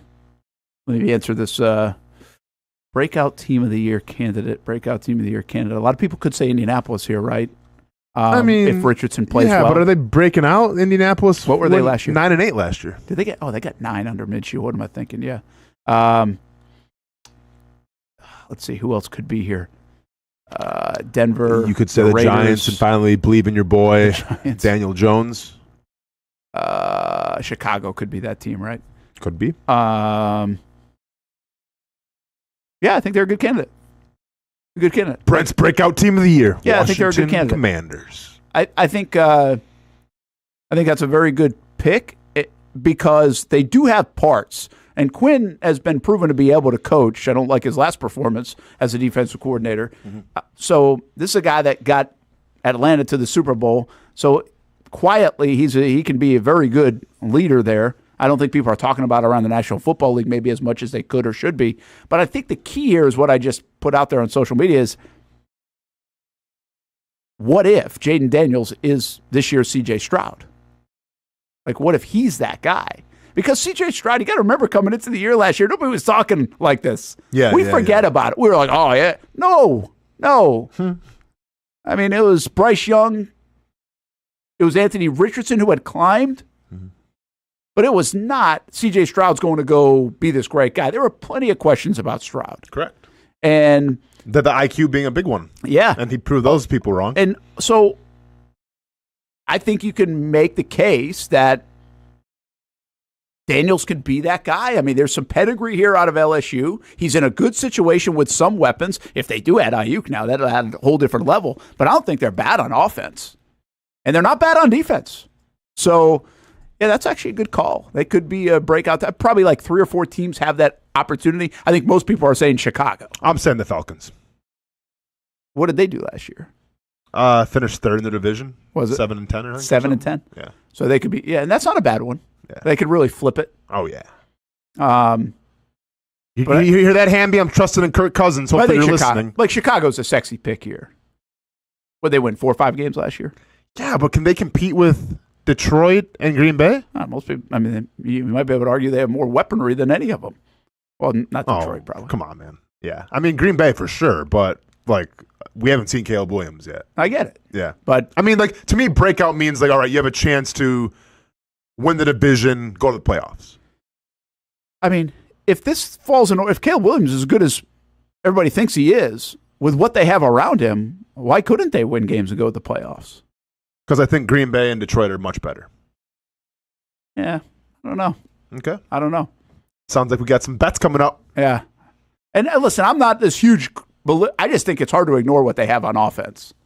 Yeah. And Eberflus has been there a bit. Now, it's not like, I know I have my questions about Eberflus, but he's a defensive guy. He's been there. If they get it right on offense, that's going to be as talented as a group as there is. Like, if he's good, again, if Caleb Williams is this year's C.J. Stroud. Of course. I mean, you can turn it all around and you can win a division. But they're way better than Houston was on offense, on paper, going into last year.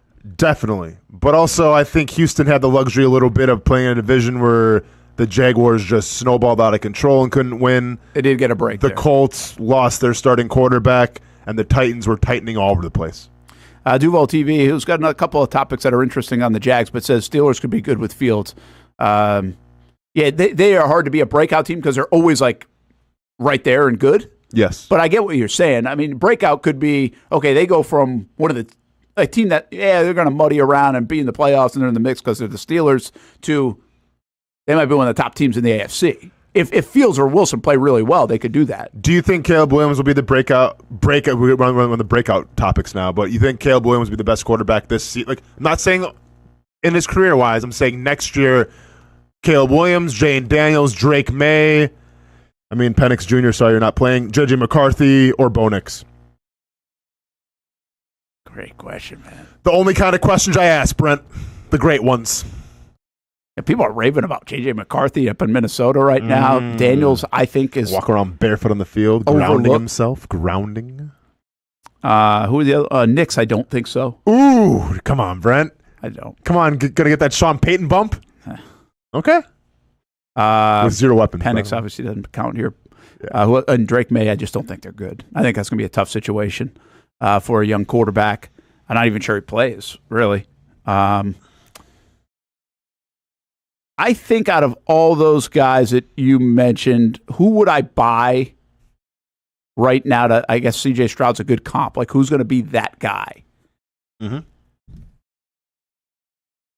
Caleb Williams, Jaden Daniels, or who's the other one I just mentioned?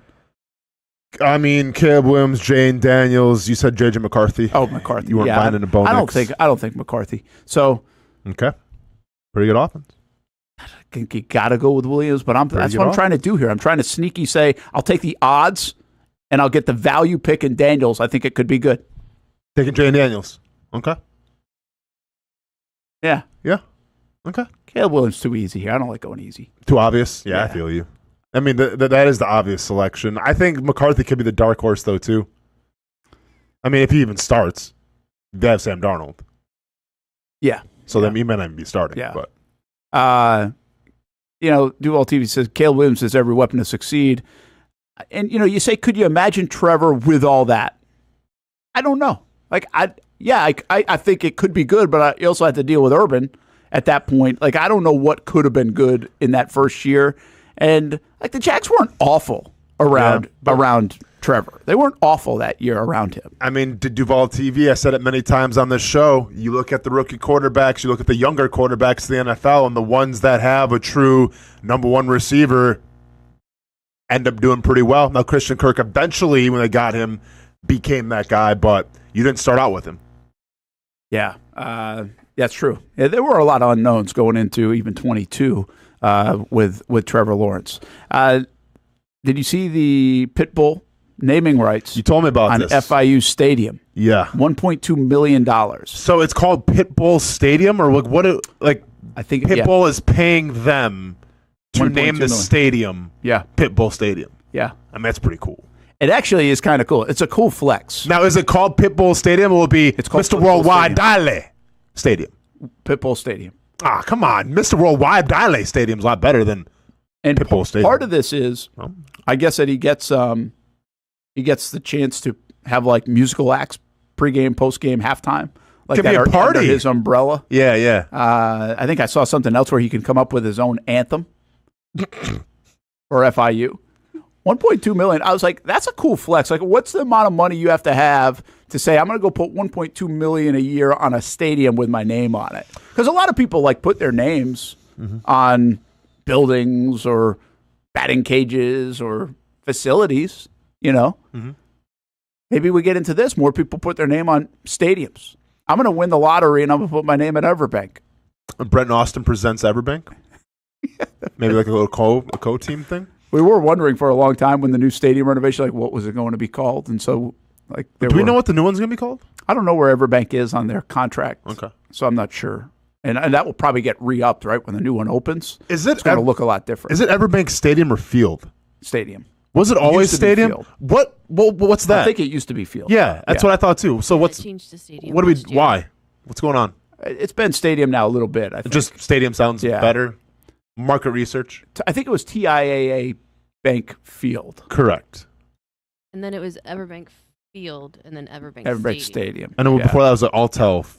Altel Stadium? Jacksonville Municipal. Yeah. Altel Okay. Stadium. Was it Stadium? Yeah. Okay. I probably should know that I played. We can in do that, better. But Brent Austen Stadium. Brent Austen Field. the Brent Austen experience. Can you imagine if you had 3 sacks in your Jags career and you put your name on the stadium? Be cool. That'd be pretty good flex. Sure. Yeah. Yeah. I like that. Yeah. That would be good. Yeah. You should do it. I should spend the money that I don't have on a stadium naming thing. Yeah, no problem. We gotta win the lottery How first. about I sponsor the snack bar that they have? You pay That'll be it. $325 million lottery tonight or whatever it is. With all due respect, man, I love the show and everything, but if I win $325 million, I'm going to invest in something else besides naming rights at a stadium. You can invest Sorry, in a dude. lot of things. Yeah, but you know me, man. It's like $5 million out of the 325 Yeah, it's still $5 million. just for a year. I mean, would I see that money back? No, Then why? What am I doing? I don't know. I actually do think. I think like Everbank. I think they do see their money. Like you can't. The advertising you get on that is really good. I mean, we say it 100 times, like a day. Sure, but like when we say it, are people like, oh wow, they're saying everybody? Yeah, I should probably change banks up. Well, it's a See you, Wells Fargo. it's a branding thing. So I mean, it becomes a subconscious. So when you have to go do a banking thing, it's like, oh, Everbank, Okay. right? I think it's definitely a branding play. Yeah, it's not yeah, a call to action play. But Sure. I mean, they're getting national pub. Yeah. On 2 primetime games last year. Mm-hmm. My guess is they get their $5 million worth, or I think it's $5 million, but they get that and then some. So it's $5 million per year. So do you Pretty sure obviously it was. other stadiums are different, right? Like depending. Yeah, it's just Like depends where Heinz you're at. Field's probably you're paying a little more. Yeah. Okay. And that's my point is like the new stadium deal coming up in 2028, it'll be more. It'll be a brand new stadium. for sure. There'll be they'll probably say it. They probably have how many times like it will be said Yeah.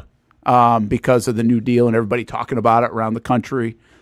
I actually think like if you have that money, if you have a business, I bet you get some bang for your buck on that. Because here's the deal: a lot of people that do business inside the Jags stadium, one of the complaints could be you only have 10 games, right? True. So like you only have 10 games. Well, this is referred to way outside the scope of games. The stadium gets referred to all the time. Yeah, there's concerts and stuff. Yeah. There's the Florida Georgia game. If you still have that. Yeah, or just again, I mean, this time of year they haven't played a game, and we've mentioned Everbank Stadium 100 times because they practiced inside there, or it's right next to the Mech, or whatever else. So, yeah, I'd say there's probably pretty good bang. I don't know what the win for Pitbull is. I think it's Yeah. more like Well, I think with Pitbull though, it's a good way to showcase some of the maybe people under his label too. You know. I think that's where he went with this. That's smart. That's investing though, because now you're getting more of your artists out there to hopefully make it big, and then you get returns in that. well, and that's don't smart. Don't you think this guy's rolling in money? That it's also a play of, hey, I want to help Yeah. FIU, right? I want to mean- help FIU. I want to help. Brent, you know The how I city? feel about Pitbull. If there's a divorced dad out there, Pitbull's still going to be doing his thing. All right, he's in the market for that. So yeah, he's making a killing. So you should have like an image on this stadium with him driving the minivan. Yeah, I mean minivans, midlife crises, older men popping their collars. Not talking about you, Gene Fournette, but older men popping their collars. Trying to get maybe some more younger women at the beach bars. Like, yeah, man, like that all fits in the whole Pitbull category. Oh, and by the way, if you're in the Fast and Furious 25 movies now from the franchise, that fits right in the category as well. So yeah, Pitbull's doing his thing, and will continue to do his thing. Good job by FIU. That's creative. It's smart. Yeah. It's smart. Miami kind of dropped the ball a little bit. The Hurricanes. Yeah, I don't Just know. saying, like Hard Rock, that would have been the one. Yeah, but I don't think they have say on that. That's the problem. Like, Oh, you can't- think Pitbull went to? No, I'm saying Miami doesn't because they're playing at Hard Rock. Oh, okay, yeah. So they can't like share. But I mean, I feel like Hard Rock presents Pitbull Stadium or something. Yeah. I think It's all about the collaboration, Brent. I think the Hard Rock Stadium would be way more expensive than FIU. Probably. So I think that's probably the biggest difference there. Let's take a time out. We come back, and a question from Duval TV about the defense, which we'll visit a little bit. I think we've probably talked about some, but I think it's always worth checking into. I think it's a pivotal part of this upcoming season for the Jacksonville Jaguars on how good it's going to be. Hard Rock. Dang, Duval TV, you pooping your collar over there, dude? What are you doing, man? You pooping collars? I've been pooped my collar. He's funny. He meant Papa. Yeah. Autocorrect. There you go. Edit. There's Everbank. Where? Okay. What are you talking the sign about? isn't so visible today. Yeah, what do you mean there's But that Everbank? tower camera is really That could be anything. struggling with Debbie. What are the wires that are like to the left of the Is screen? it that there? gross outside today? What are the wires, We're Brent? inside. Are those wires always there? Yeah, I think on that shot, the wires. Okay. Actually, no, that's a good call. Yeah. Kim, you see this shot a bunch. The wires aren't always there, are they? Somebody just moved they it. are. Yeah, someone just moved it. Oh, Oh, I thought that was Kim moving it. isn't that great? The remote control. I thought we had that technology for a second. I'm like, oh, forget this show Well, then. We're just going to play with this camera It's the not in whole Kim's corner, day. but over there we do. So is that like the meteorologist people are moving? No, well, maybe, but directors. really, you guys control that, right, Kim? Yeah, we control it. From the director spot. It's a lot of power, Kim, huh? Yeah. How does that feel? So much power. Control that. Oh, So much man. power. I bet. Eagle Eye View The here world, in Jacksonville. The world at your controlled by Kim. fingertips, Kim. We'll be back on the Brent Austen Show. Summertime means sizzling sales at Nimnick Buick GMC. The #1 Buick GMC dealer in Jacksonville has lots of inventory to choose from with their best price guarantee. Nimnick never charges above MSRP. You can save up to $10,000 off select new GMC Sierras or get rates as low as 1.9%. You know, I'm a truck guy. GMC Sierra, my trim level is an SLT. This one's an Elevation. Pretty good looking color as well. So here at Nimnick Buick GMC, you have a lot to pick from. My father-in-law, he drives this, an Enclave, so I feel like that GMC in the family. 2025 is coming around the corner, which means it's almost time to close out those 2024s this summer. You can schedule a test drive at NimnickBuickGMC.com, and while you're there, check your trade value and customize your payment options. Nimnick is there for you, even on Sundays. Visit the showroom on Phillips Highway or shop online at NimnickBuickGMC.com. Nimnick, your friends in the car business since 1941. GMC, we are professional grade. It's hard to put a price on comfort, especially when you use that comfort on a daily basis. But if we're going to put a price on it, how does the lowest price guaranteed sound? Furniture Source is going to have the biggest brands, whether it's Ashley, Casper, or Tempur-Pedic, and once again, it's going to be the guaranteed lowest price in Jacksonville. Right now, my friends at Furniture Source are going to give you the ultimate hookup because all month long, they're making their inventory wholesale price. Check out their markdowns up to 50% off. And remember, since it's Furniture Source, you're getting the guaranteed lowest prices in Florida or your money back. Don't have the cash on you right now? It's no worry. Shop endless options to suit your style and budget and enjoy 36 months off with no interest financing. Why use your money when you can use theirs? Whether it's beds, couches, tables, or chairs, Furniture Source is going to have exactly what you're looking for. Shop the lowest prices in Jacksonville guaranteed. Find the location nearest you at FurnitureSourceJacks.com. I've been telling you about CGC Water Treatment and Plumbing for a long time now. Their drinking water systems remove up to 99% of contaminants. We've had a Connecticut water softener and drinking water system in our home for more than 7 years. You can see the difference whether you're washing clothes, the dishes, or what I like to do most, fill this up for some coffee every morning, and mostly all day. Remember, if you're not filtering your water, you are the filter. Don't be the filter. Right now, get a free A200 Connecticut reverse osmosis system with a purchase of a Connecticut Premier softener. The experts at CGC Water Treatment and Plumbing will test your water for free and determine your water score. Don't know your water score? CGC will find out and recommend the appropriate Connecticut water treatment solutions so you can improve it. Call 904-552-1242 or visit cgcwater.com. Financing options available with approved credit. CGC Water Treatment and Plumbing, an authorized independent Connecticut dealer. Florida license number CFC 1432579. Oh man, it is that time. I love being outside, but it is just so hot. oh my gosh, I cannot be outside. Well, you know, it doesn't have to be. As a matter of fact, I've got the perfect solution for you to be able to stay outdoors and not look like this guy. GW Outdoor Solutions has the solution that will help you create areas of shade with their automated retractable awning. As the summer months inch closer, the high temperatures will be right there too. With GW Outdoor Solutions, go from scorching to cooling in no time with one simple push of a button. These innovative shade solutions not only provide protection from the sun and rain, but also add style and functionality to your home. Let GW Outdoor Solutions transform your backyard into paradise. Check out gwoutdoorliving.com for your free estimate.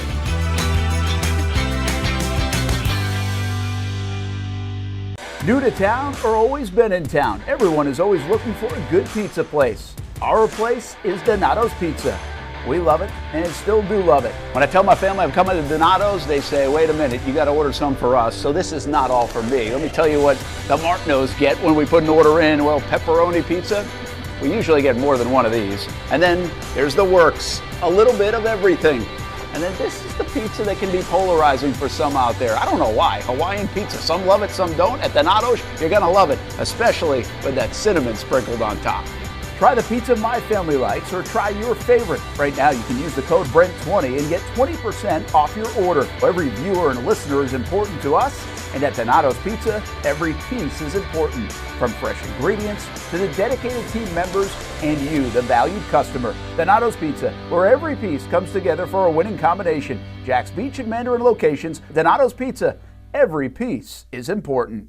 Welcome back to the Brent and Austen Show, streaming on the Action Sports Jax 24/7 network. First and 10 training camp tonight, 11:15 on CBS 47 and Fox 30. Jags are off today, so that should be a fun show to put together. Good luck with that.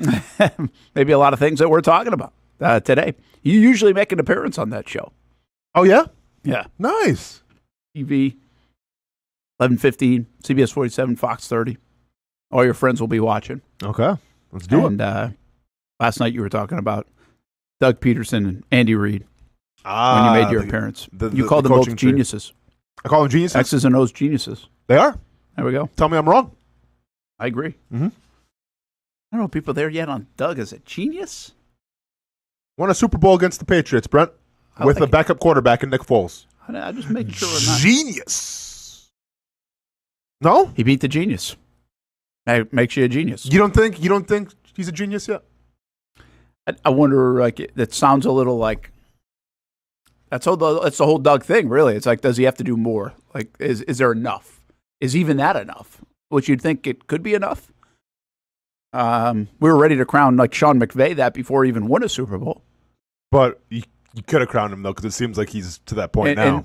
So it was right. So that's what I'm saying. Correct. You might be right from an offensive perspective. So we'll see. Duval TV mentioned something about the Jags defense. What if he thinks they're going to be good under Ryan Nielsen, and if they're good and they're dominant, like the Jags going to be really good. And there's really not a lot to debate here. If the Jags defense is good, I think you're right. I think they're going to be a really good football team. I don't think when they built this, of course, they want everything to be good. But as a fan, if you're looking at the Jags coming into 2024, you're like, okay, get the offense back on track. Go replace Calvin Ridley, replace Zay Jones, keep everybody healthy, get Mitch Morse. We look at this from an offensive lens. Doug and his genius ways. We don't really look at the defensive lens of this. We're like, okay, you can't stink on defense. But I think what Duval TV is saying, and I agree, and I have been saying this, it's the pivotal part of the season for me. I don't think they're going to stink. I do actually think they've got a better chance to be really good than they do to be really bad on defense. I think they have that kind of firepower on the defensive side of the ball. I agree, but this is a Doug Peterson-led team, whether he's calling the plays or not, and this team will be defined by their offense. So it has to be. They're right? correct. So their defense could be it could be a refreshing look. It could be different than what we saw last year. It could be dominant as far as we're concerned. But if that offense isn't playing up to their caliber, reaching expectations, I think that the season could be a failure. So Yeah, I mean, like I have expectations for the defense too, especially what we've seen so far in training camp. Like they've been playing very well, but this team has to win and go through their offense to be successful. Yeah, I would agree with that. I think they have to have an identity of a defense. They have to have an identity. You think, and I think this is a storyline that hasn't been probably mentioned enough. You think that storyline is going to shift a little bit more to the run game side, where they're going to utilize that run more. You could. I don't know if the identity will fully be the run. Hey, we're going to pound it. We're going to be a top 5 rushing offense. I don't think they're going to go that far, but that identity is going to get built more about, hey, we can be physical when we need to be. Yeah. And we can be explosive when we need to be. And if you look at the way the NFL has gone, if you take 2 of the teams that have been pretty good, I think of Philadelphia and Baltimore have been able to do both things. They've been able to say, hey, we can beat you up a little bit, but we can also be explosive. I think Kansas City's done that last year. Kansas City said that. They shifted. Yep. Right? And Pacheco has been an underrated part of it. So that's my point. I think we won't say the Jags are this Baltimore Ravens type physical team, but I think we could say 2.5, 3 months into it, hey, underrated part of this is Tank Bigsby or what they've been able to do and move people, or like that's what they hope. That would be their biggest correction from the last couple of years. It's the one thing we haven't seen under Doug is their ability to kind of punch you in the mouth. Yeah, I mean, to me, there's 2 types of offenses that are successful. There's the explosive, just air it out, nonstop motion, all this stuff, and that's more a la like the Miami Dolphins, right? And yes, you put up 70-something points against Sean Payton, the Denver Broncos, but how did you do in the playoffs? Did you make a run? Well, you really didn't. And then you have offenses more like, you know, you can call it the 49ers, you can call it the Ravens, you call it the Chiefs, where it's a little more balanced, right? It's more physicality, it's inflicting your will, and then every time, you know, you inflict your will, something can open up deep, and then you take your shots there. That's what I want for the Jacksonville Jaguars. I want that physicality, and then you have the speed to take the top off and take your shots when you need to. Like, people are wondering, like, hey, Austin, why don't you invest with Brent and name the stadium? Why? Because I spent all my money on buying low and Tank Bigsby. That's why. Okay? Because I'm hoping this will be the year of Tank Bigsby. Nothing against Travis Etienne. He'll get his shine as well. But I think if this team wants to be successful, contend for a division title, and make a run in the playoffs, you need Tank Bigsby to be that power back. Not saying that's only his game, but you need kind of a change of pace from Travis Etienne. That's interesting. Hey, Kim, I'm going to pivot a little bit here, and we'll get Brenton Strange ready to go because this plays nice into what you just said about Bigsby. And you know, we've had a lot of conversations over the last year, and I think, again, another pivotal part of this football season, how does that 2023 class do? The 2023 class, many people have been critical about. They didn't get enough out of that class last year in its first year. Well, what if they take a big jump in year number 2? Yeah. Anton Harrison, can he continue to build off what he did in year 1, who's really the shining player? Antonio Johnson might have a bigger role. Does he develop and be that gem? Because, again, 5th-round guy, he could fall into that gem category that the Jags haven't had. But it really falls into Tank Bigsby in the 3rd round, Brenton Strange in the 2nd round. I mean, those are the plays. Or maybe you get something out of Tyler Lacey or Abdullah and the rest. I think that's a little bit harder to figure. I think you can take Antonio Johnson, Anton Harrison, and say, okay, I think we're going to get something out of those guys. But what about Brenton Strange at tight end in the 2nd round pick, and what about Tank Bigsby in the 3rd round pick? Stuart Weber caught up with Brenton Strange, and there's a lot of under-the-radar guy in camp. Nobody's talking about him. Evan Ingram's going to be that tight end, we know. Mm-hmm. But what kind of role, production, and how ready for his 2nd year is Brenton Strange? You know, it's felt a lot better this year than last year. I would say I come in and I know what to expect. I know what we're going to do as an offense, so it gives me a level of comfortability, and I come in here and I'm able to adjust and do things and know the details of everything, so that makes me very confident in everything that I'm doing, and when I'm confident, I play my best. I know every time we've interviewed you, we kind of ask about that relationship with Evan, just because you have one of the best tight ends in the NFL in your room as a mentor, as a leader. Can you cite like any specific thing that you've picked up off of him over this time together, working together the last year and a half now? Yeah, most definitely. I take a lot of pieces from Evan's game because, like you said, he's one of the best in the NFL. Breaking NFL records last year, up there with the greats. So I like it a lot to come in every single day and be able to learn from a player like him. And what I like the most to just watching his game is how he breaks breaks down in his routes and his movements. So that's something that me and him have started to do after practice, and just continue to talk about in meeting rooms and just continue to better our craft. What have the conversations been like between the coaching staff and you as far as elevating your game and your role kind of on this team as you head into year 2? Yeah, I mean, they drafted me at a high spot, so I know that they have high expectations for me, but I also have high expectations for myself, and I don't think anybody has higher expectations for me but me. So I hold myself to a very high standard, and whatever standard that they could hold me to, there's no chance that it's not higher than mine. Yeah. Last one for you. It's game week. I mean, you guys have a game coming up here on Saturday. It's kind of time to flip a little switch, right? These last 2 weeks, it changes versus this next week of getting ready for a Saturday preseason game. Yeah, it's nice to go out there and be in front of the fans and Everbank and stuff like that. I enjoy that. I enjoy being able to do things like that. It makes it fun. And for me, it's nice to go out there and not have to practice against your teammates again. You get to hit somebody in another jersey. You get to play against and compete against somebody in another jersey. So that's the most fun part for me.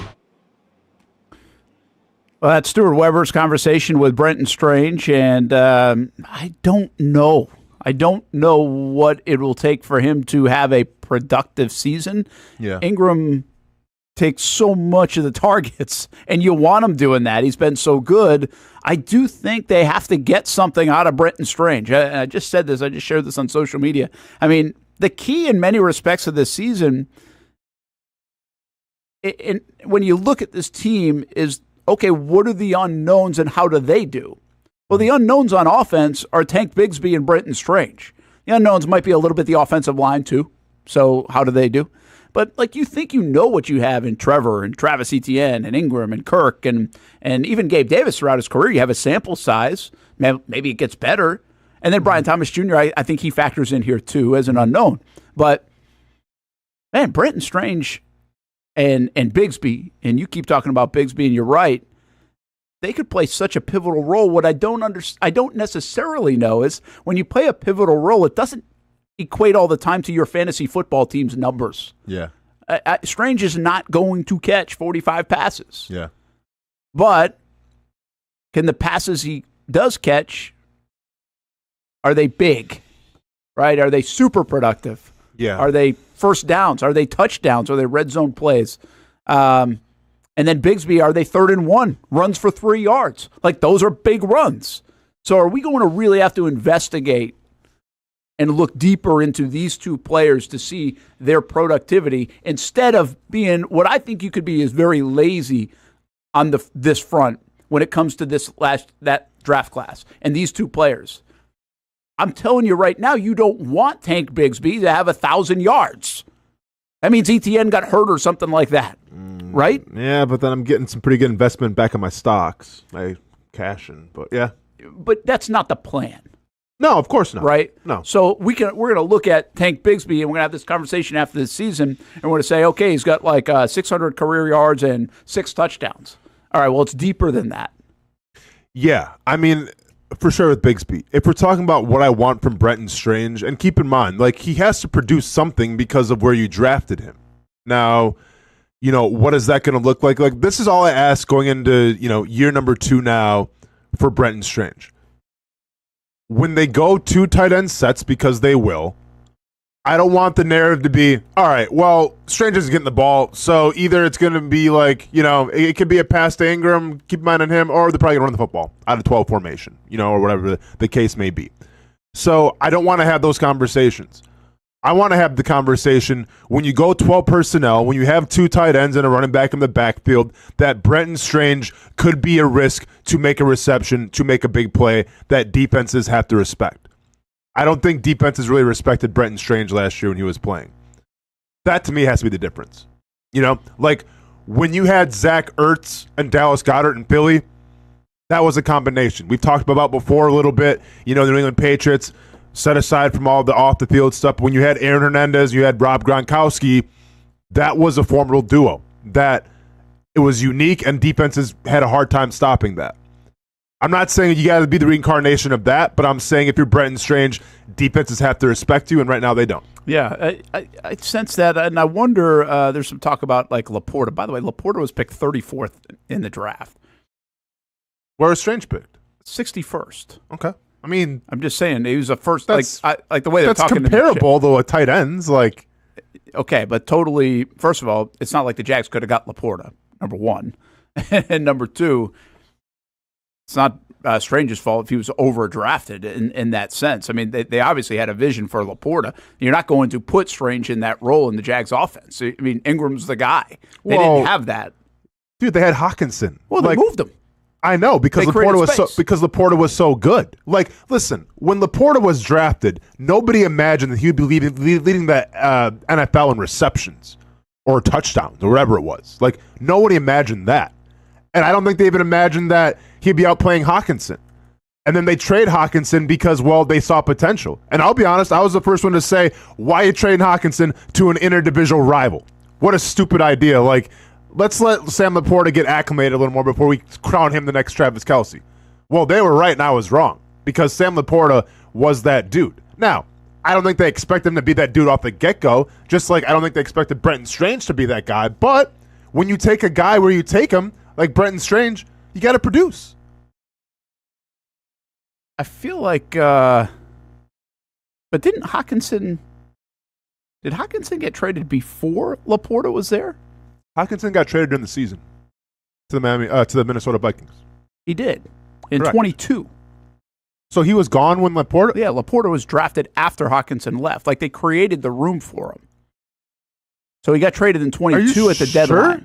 Yeah. And they got, so here's what the Lions got. The Lions got a second-round pick and a third-round pick. Vikings got Hawkinson, a fourth-round pick, and a fourth-round pick.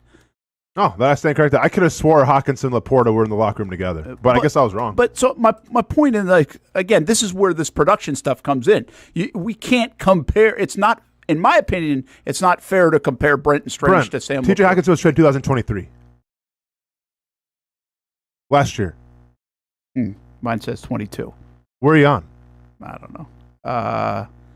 ESPN, November 1st. So the Detroit Lions made a move ahead of Tuesday night's NFL trade deadline. They traded tight end TJ Hawkinson, pending physical, and a 2023 fourth-round draft pick, and a conditional 24 draft selection to the Minnesota Vikings in exchange for a 2023 second-round pick.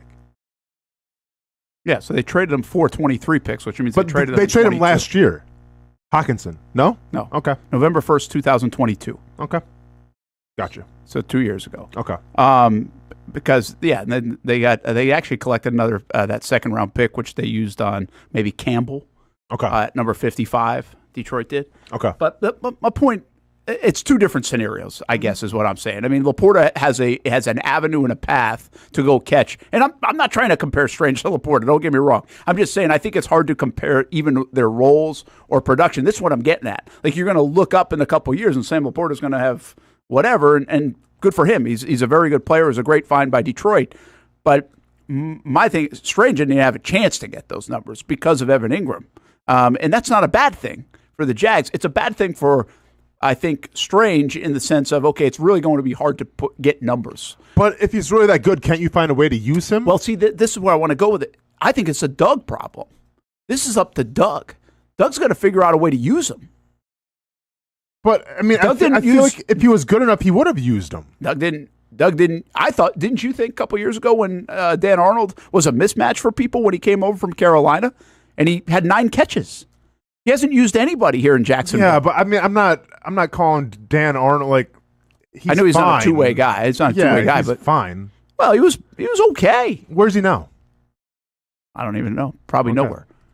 But the bottom line, he was a mismatch problem. Like, if you go back to 2022, I think he led the team in receptions per yard because when they did get it to him, it was like a big play. Okay. But Doug has not shown, listen, maybe you're right. Maybe Strange isn't good enough. But I think Doug has also shown an inability here in Jacksonville to move away from Ingram and get another tight end involved. Yeah, but I think Doug Peterson has shown when he has talent at the tight end position, whether it's Zach Ertz, whether it's Trey Burton, whether it's Brent Selleck, like he's going to use those guys. I mean, because remember, like Emma was in Philly back in 2017. I remember. That's why I'm shocked that the second tight end hasn't had more production here. Okay, and that's my point. Maybe he's just not good enough right now. Maybe he's not like what Trey Burton was in Philly. Maybe he's not what Brent Selleck was in Philly quite yet. Like maybe he has to earn those reps. Maybe he has to work his way in a little more. Maybe Brenton Strange just wasn't ready or who they thought he was. Yeah, listen, again, you could be right, but how do we know with 9 targets if Brenton Strange is any good? Okay, well then if Doug Peterson's to the point where it's like, hey, we got a great tight end in Brenton Strange, but I don't want to use him, then how good of a coach is Doug Peterson? Yeah, I think this is...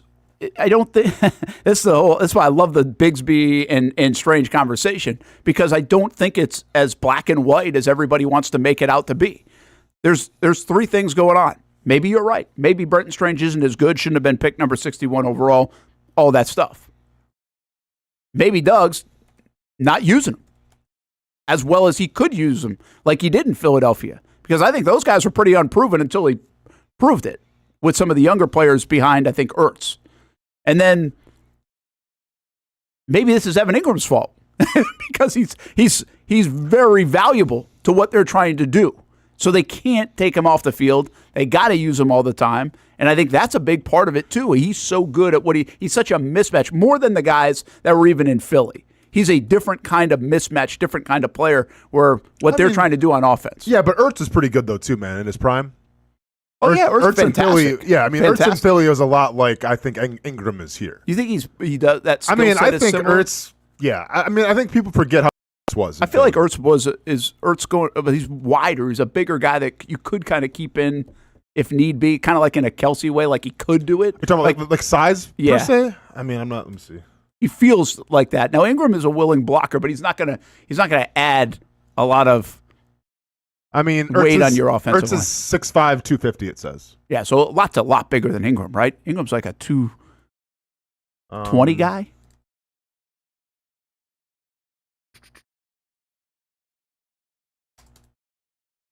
$6'3". I don't have the weight in front of me. Dang, that was a good silence. I was really waiting for that. Hold on. He's like 6'3", 240. 240. 217? Is he Brian Thomas Jr.? Yeah. 217? It says 6'3", 240 here. And he's not 240. Bro, he's pretty, okay. Is he 240? I mean, I don't know. I don't know, dude. Yeah, I don't either. But Ertz in my mind is a lot bigger. Yeah. You know, more of that. And I'm not saying they're dual threats like Kelsey. It's Kelsey. Is Kelsey like a 250-pound guy? You can look that one up, man. I'm not going to be... But no, Kelsey and Ertz look similar, right? No, for sure. Terms of their size. But getting back on track here with the tight end, like, I don't think it's a fact of, like, Doug Peterson doesn't know how to use Strange. Like, if any time last year was a time to use 2 tight ends, it would have been last year when, Zay Jones goes out. Christian Kirk goes out. And yes, Evan Ingram benefited from that because he was kind of the check down king and everything. But you look at after 17, how the Eagles win the Super Bowl, Big Nick leads the way. Doug Peterson is the savior, if you will. Then what do they do the next year? Then they go after another tight end because he wanted to use 2 tight end sets, and then that's the emergence of Dallas Goedert. Now, Dallas Goedert, it took a little time to get him acclimated. He isn't the Dallas Goedert like back in 18 like you see now, but it was still a formidable team with Zach Ertz and Dallas Goedert. Yeah, But my whole point is this. I think if Brenton Strange was good enough, we would saw a lot more of him last year. I don't think Doug Peterson just said, I don't know what I'm doing. I think Doug Peterson knows exactly what he's doing. I just didn't think he thought Strange was ready. Was ready to go. And again, you might be right. I'm coming off 22 where I thought the Jags had a chance to utilize both tight ends, much like Phil. I was under that impression too. Wow, they're going to get a lot out of the tight end position. This guy gets a lot out of the tight end position even if the guys aren't even that good. Like, he's going to figure that out. And I just remember when the Jags traded for Dan Arnold, and I was like, wow, that's a mismatch. Like, his speed is a mismatch. And then they didn't really use him. I mean, I think he had 9 catches that year. Brenton Strange had 5 catches last year. Luke Farrell, I think, did have like up around 9 or 10. So, like, he's used from time to time as one of those sneaky guys that you're going to go down the seam with. There was a play last year, I remember. I just don't. We've never really gotten to the point of the Philly days where where we know he's linked to tight ends. And by the way, his linkage to tight ends has continued here in Jacksonville. Ingram has had record-breaking years the last couple of seasons, but it hasn't continued in volume the way I think we all thought it could or would. And I don't know who that is to blame. You might be absolutely right. Maybe Brent Strange isn't good enough. That would be a bulky blame game. Well, how about just blaming Brenton Strange?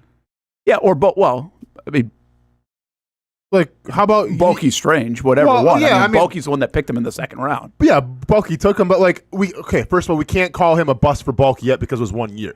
So like, if we're asking the question of whose fault is it that Strange didn't get on the field, was it Ingram's? Was it Doug?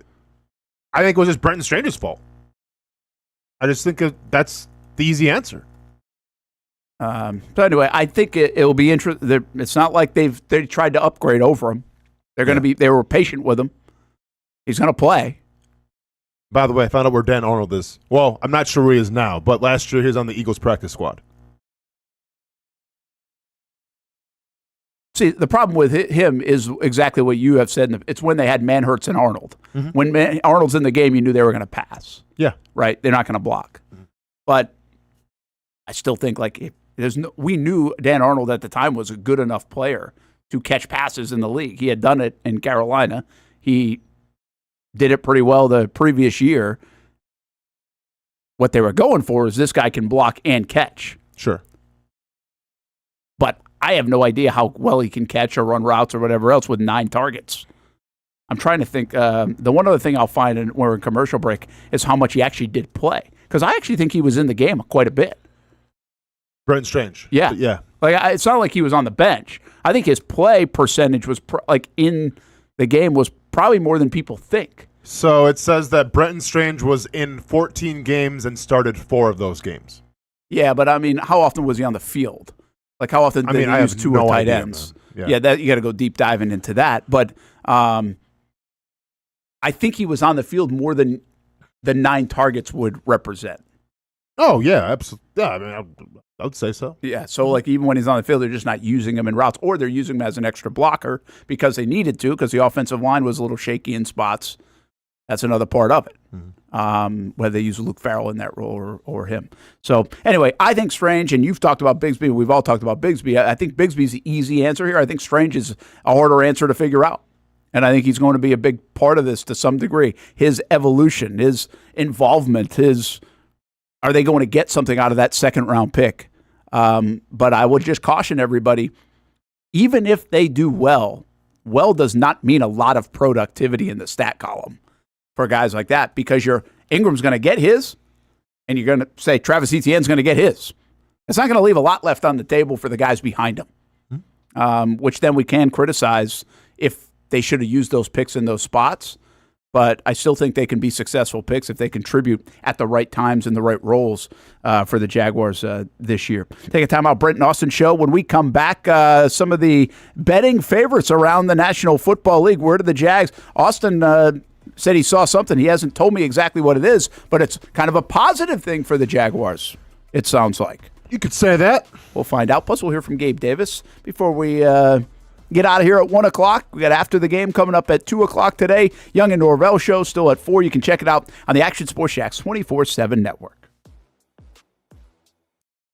It's a new logo, new branding. With Bold City Heating and Air, it's an old school approach. One of the few locally owned and operated air conditioning businesses left in Jacksonville. It's hot, Florida in the summer. You can't do much to avoid it, but you can keep cool with Bold City Heating and Air. It's every customer counts kind of service, from when these trucks have pulled up to my home over the last couple of years and when they pull into your driveway as well. From communication to pricing to the actual service, everyone at Bold City Heating and Air cares about you. You know who's coming to your house. You know they will be well trained, and they will respect your home.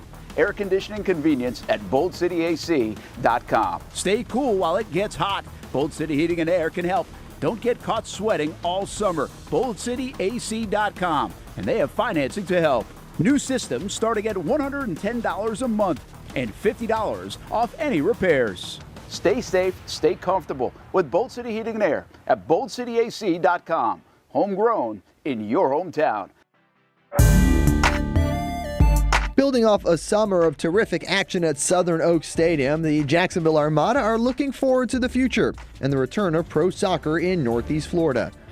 Season ticket reservations for MLS Next Pro are underway, and for just $100, you can lock in some great benefits when it comes to supporting the boys in blue. Those who make a reservation will have first selection options in the new Armada Stadium out east, near Jacksonville's downtown sporting complex, as well as access to supporter VIP events like stadium tours, open training sessions, and future meet and greets with players and coaches. You can make your season ticket reservations at jacksonvillearmada.com/ticket. And while you're there, read the very latest on the Armada men's and women's teams in action this summer. Show your commitment to the fleet with an MLS Next Pro season ticket reservation at jacksonvillearmada.com/ticket. In Northeast Florida, we love hanging out on the back patio, maybe grilling out lunch or dinner with the family, enjoying the good weather, or maybe enjoying the big game on the TV. Or maybe your favorite team in town, the Action Sports Jacks team. This is great, except for when it's really hot or the bugs start coming out. But what if you didn't have to worry about that? Titan Outdoor Solutions will make your outdoor area a comfortable spot any time of the day, any time of the year. This makes too much sense. Titan Outdoor Solutions can give your home an upgrade. Customized pergolas, awnings, controlled shade, even retractable screens. The solution to beating the heat and the bugs and getting more use out of your home is Titan Outdoor Solutions. And this can even help prevent storm damage at your home. Living in Florida and living in your home is already good. Now make it great. Quality products, custom work, locally owned and operated. Visit TitanShuttersAndScreens.com or call 904-484-7580. When I say it means something to me, gentlemen, it means something to me. High school football is back and it's bigger than ever. Welcome to the Friday Night Zone Blitz. It is bigger than a game. Watch the biggest games each week live as the action unfolds with instant reaction and analysis from our Hall of Famer, Kevin Sullivan. It starts with live look-ins at the top matchups, including our Jaguars Prep Whataburger Game of the Week. And that is just the beginning of 4 straight hours of coverage. From 8 to 10:30, the Friday Night Zone Blitz is streaming on our Action News Jax app and online. At 10:30, the Friday Night Blitz you know and love. A half hour of highlights from around the area. 11 o'clock, we shine the spotlight on the bands that pump up the crowd. 11:15, it's time to blitz through the highlights online and on air. Then 11:35, back to the stream to break down the night's results with a reaction from local coaches. 4 straight hours of high school football on the Friday Night Zone Blitz. Only on Action Sports Jacks 24/7. It's the place we party in football season with Jaguars All Access. Welcome to Spring Sports Brewery, everybody. Say hello to our guest tonight. That is Trevor Lawrence. You can bring your party or event to Spring Sports Brewery in Springfield any day and any time. Rehearsal dinners, corporate events, birthdays. Here at Strings, you can enjoy the inside area and the outside area. Good for any weather, good for any occasion. Watch the games, play the games, shoot some hoops. Beer? Yeah, they have that. Plenty of choices. And sure, this is a brewery, but Strings is also a restaurant, and the food is fantastic. A full menu made from scratch meals. And if you need String Sports Brewery to help with a party at your place, they cater too.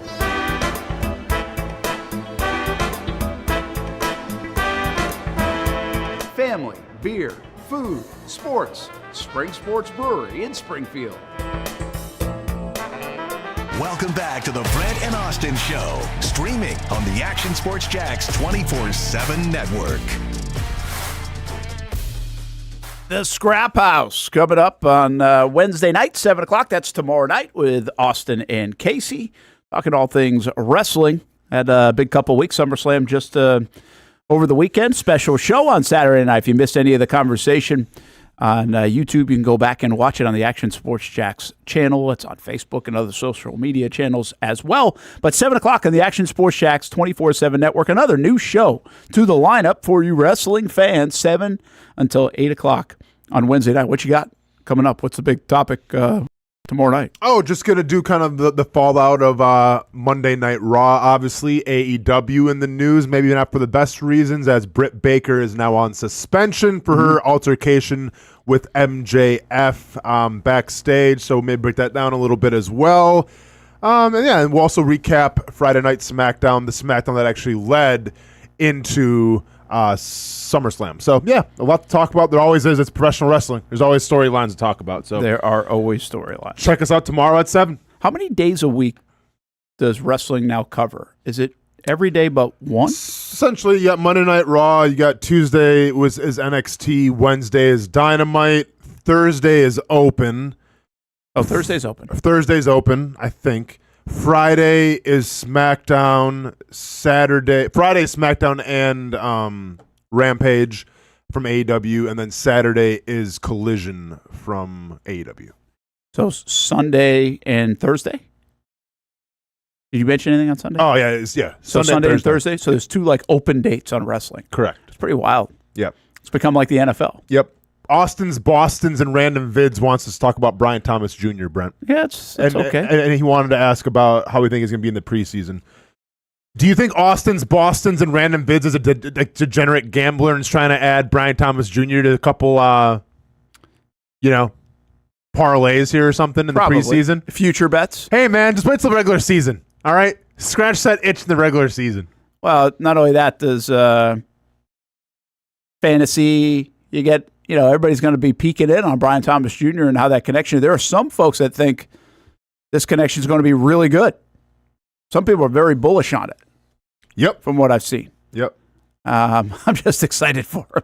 I'm just messing, man. Like, I feel like you're kind of new to the stream and everything. I like to joke around, dude. It's nothing personal. Never is. So how do you think Brian Thomas Jr., what's the first impression of Brian Thomas Jr.? Because we said this, I think, just yesterday on the show. It hasn't been like, whoa, for BTJ. So if you want some of my, my fantasy prognostication here, I've been saying this to a couple people. I've been saying that Evan Ingram, don't expect the receptions, obviously, but he actually might get a bump in terms of red zone touchdowns. I'm not going to sleep on Evan Ingram. I still think he's got a lot to offer, but maybe he goes a little deeper now too because the Jaguars have a lot of people to throw to. But I like Evan Ingram at the tight end position for touchdowns.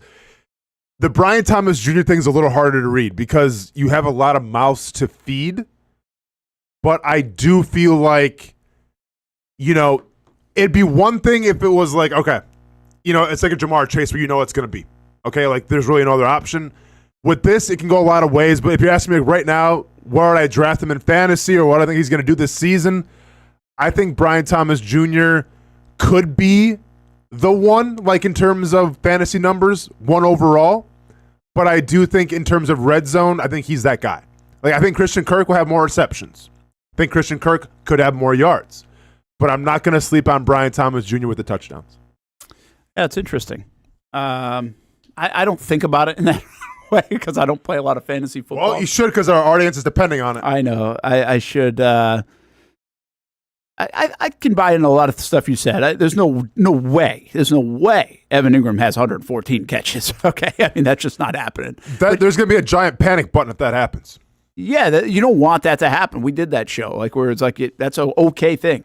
But I think he's going to be between 75 and 80 catches. I think he's that guy for sure. I think he's settled into that. He might even be 85 catches. I don't know. I think Kirk was on the way to doing that as well. Yeah. I think Etienne's going to catch more. Gabe Davis, I think his career says he's about a 50 catch guy. Will they inflate that a little bit? Maybe, but I don't know. And then somewhere in there, the rest is Brian Thomas Jr., whatever the number is, right? Hey, man. Dude's asking what you think about fantasy football in the season, and you say, he'll be in there. Yeah, I mean, But he's in there at 60 good. catch. He's not in there at 90. For sure. But I'm saying rank him though. Okay, so let's rank him, Brent. You got Brian Thomas Jr., you got Christian Kirk. I mean, Evan Ingram's a tight end, so let's put him off. Yeah, because you can put a different pile. So let's go Gabe Davis, Brian Thomas Jr., Christian Kirk. Fantasy numbers. Now, keep in mind, fantasy numbers, we're going PPR. So we're going receptions, we're going yardage, and we're going touchdowns. Who's going to have the most? Points. Trying to help Boston's, whatever else his name was. It's a long name, dude. I'm trying to help you out, though.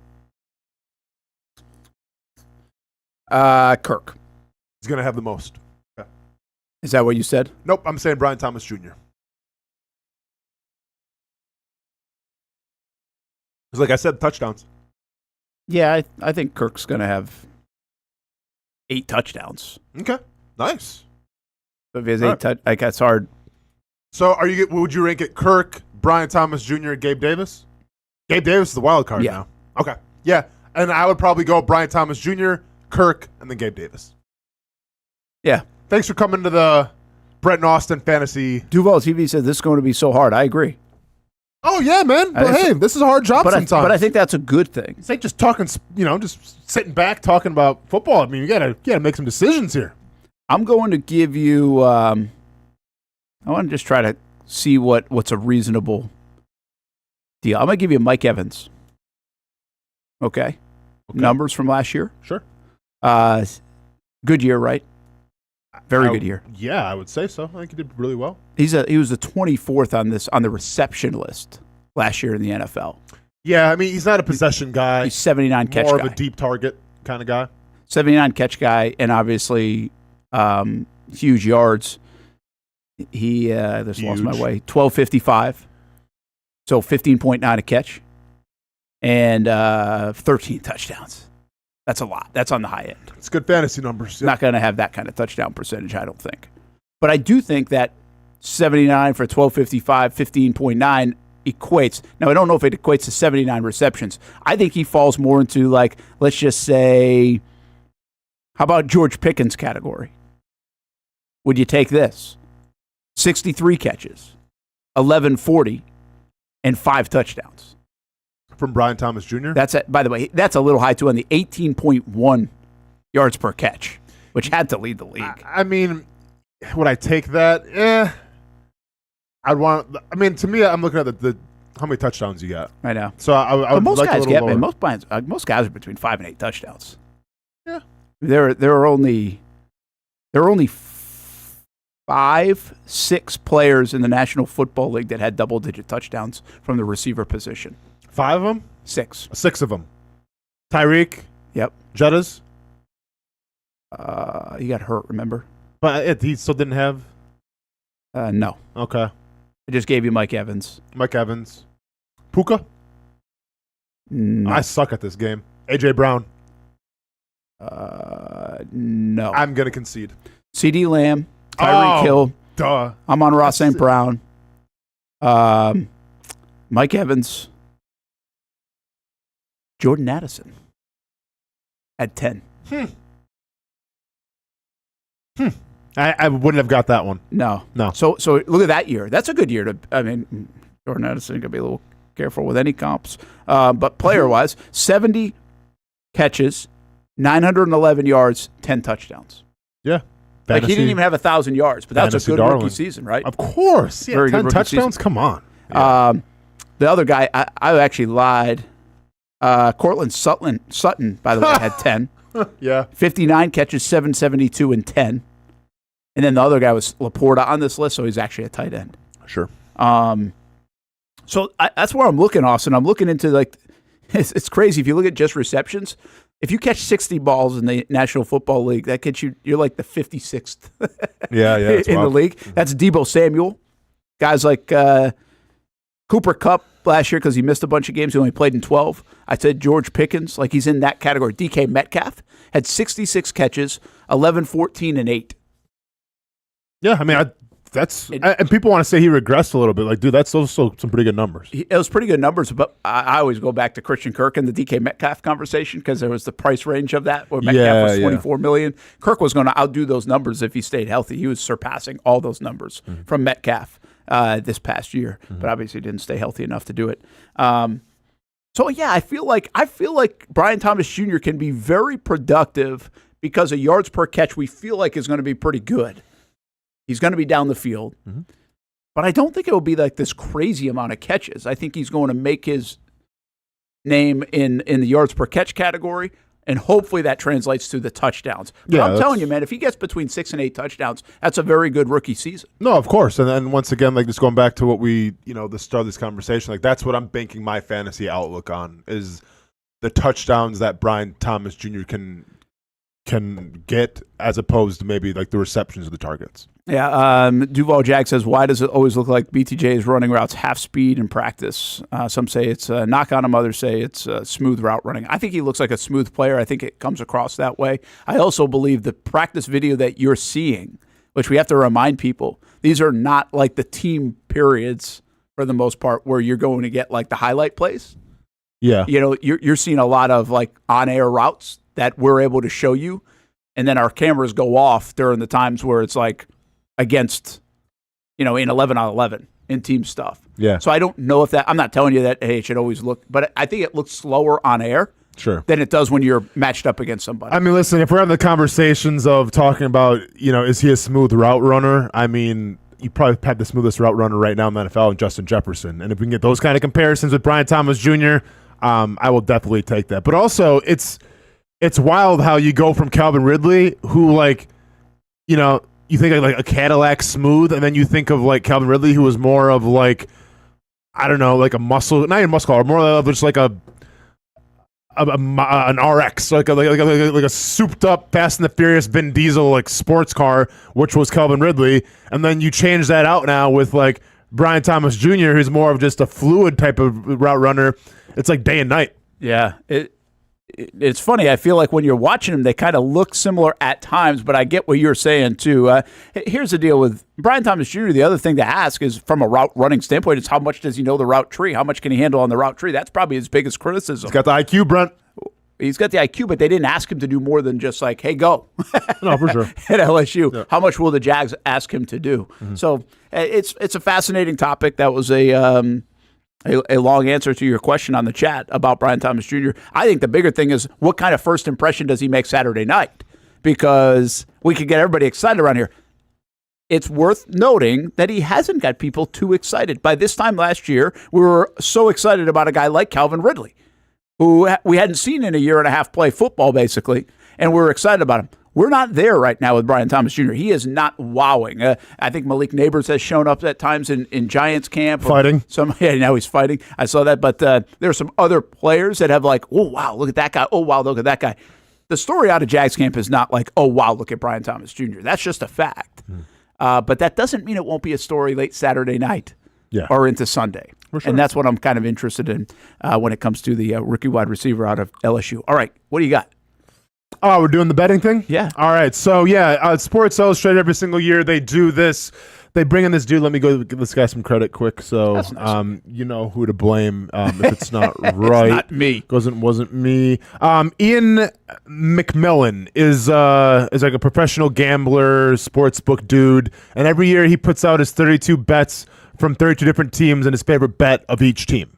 Right? So, for instance, Carolina Panthers, he has Bryce Young under 3,200 passing yards, 3,200 yards, 3,200 yards passing. He has the under of that.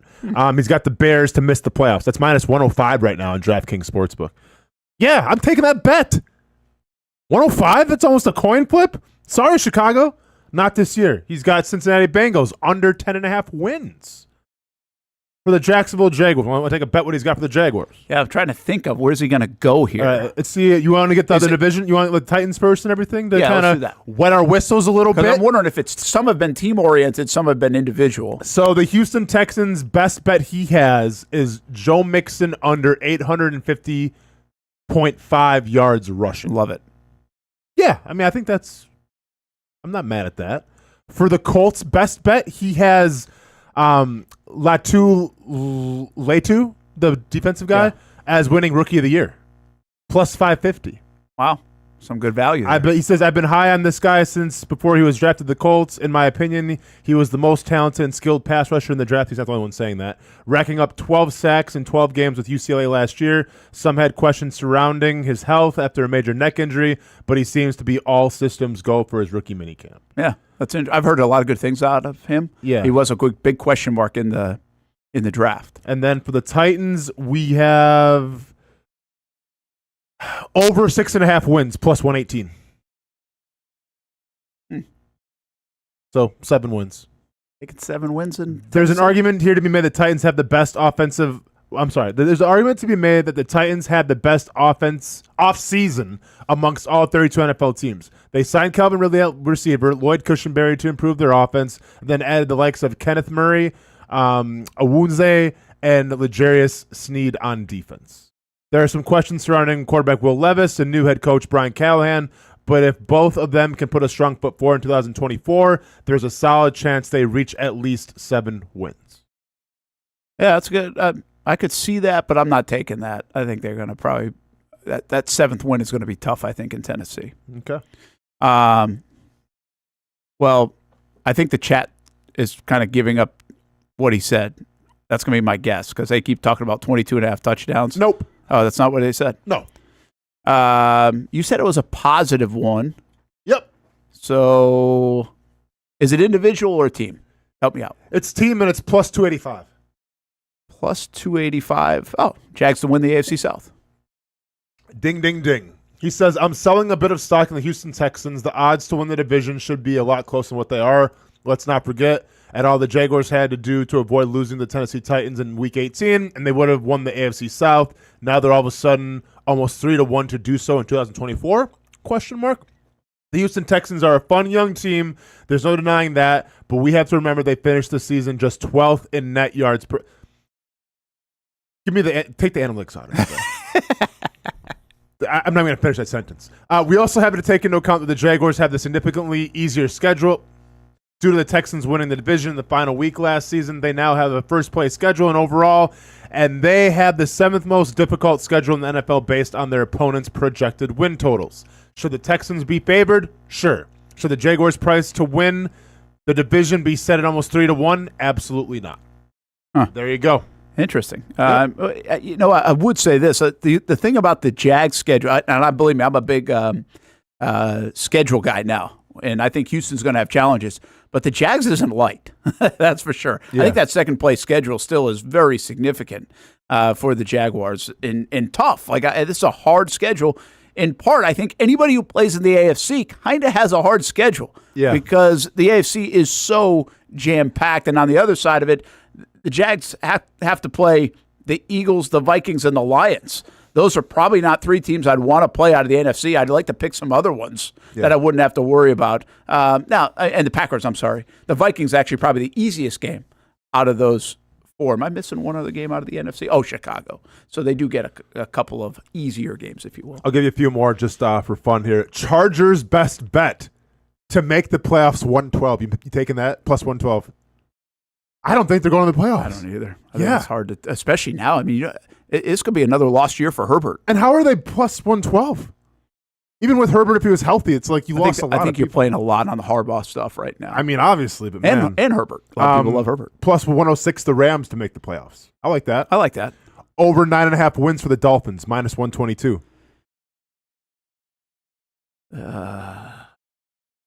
I like that. I like the over on the Dolphins. I kind of like the over too, but I'm telling you, man, it's tough in the AFC East. Yeah. And then we'll just do one more here. This one that might be the biggest bet of all. Plus 1,100. This team, he's picking the last remaining winless team. Last remaining winless team. New England Patriots. No, and the funny thing is that they have the Giants week 1. He's saying here, then I'll let you pick, but so they play the Giants week 1. The next 6 games are the 49ers, the Texans, the Packers, the Jets, the Lions, and the Rams. That's a murderer's row. So and it's plus 1,100, so there's a lot of value here. But so it's got to be a team that's we think is probably pretty good. I mean, not bad. I don't know. Let me give me a second. I don't know who the Giants are playing week 1. I'm going to say Washington. You want any more guesses? Give me one more guess. Yeah, is it an NFC team? We did talk. Yeah, it's an NFC team. We talked about them today.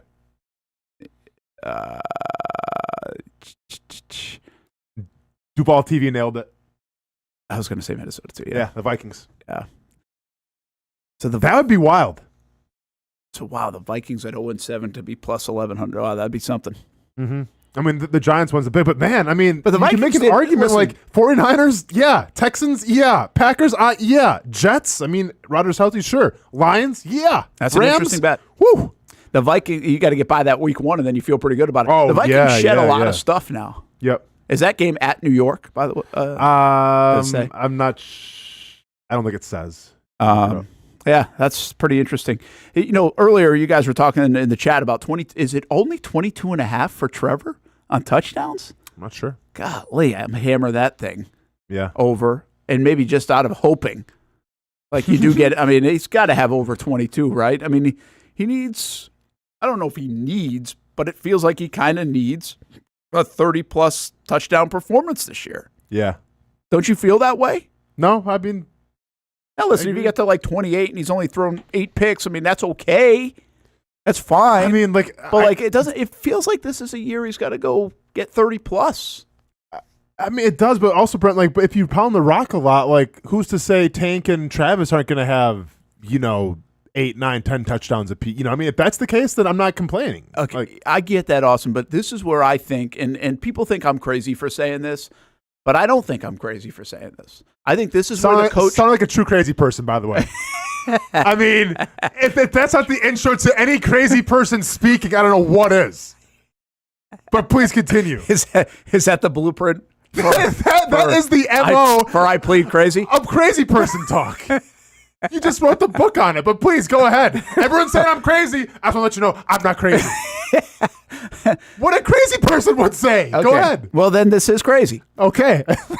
I've now admitted it. Yeah. I think this is up to Doug and Press. I think you can get your quarterback touchdowns.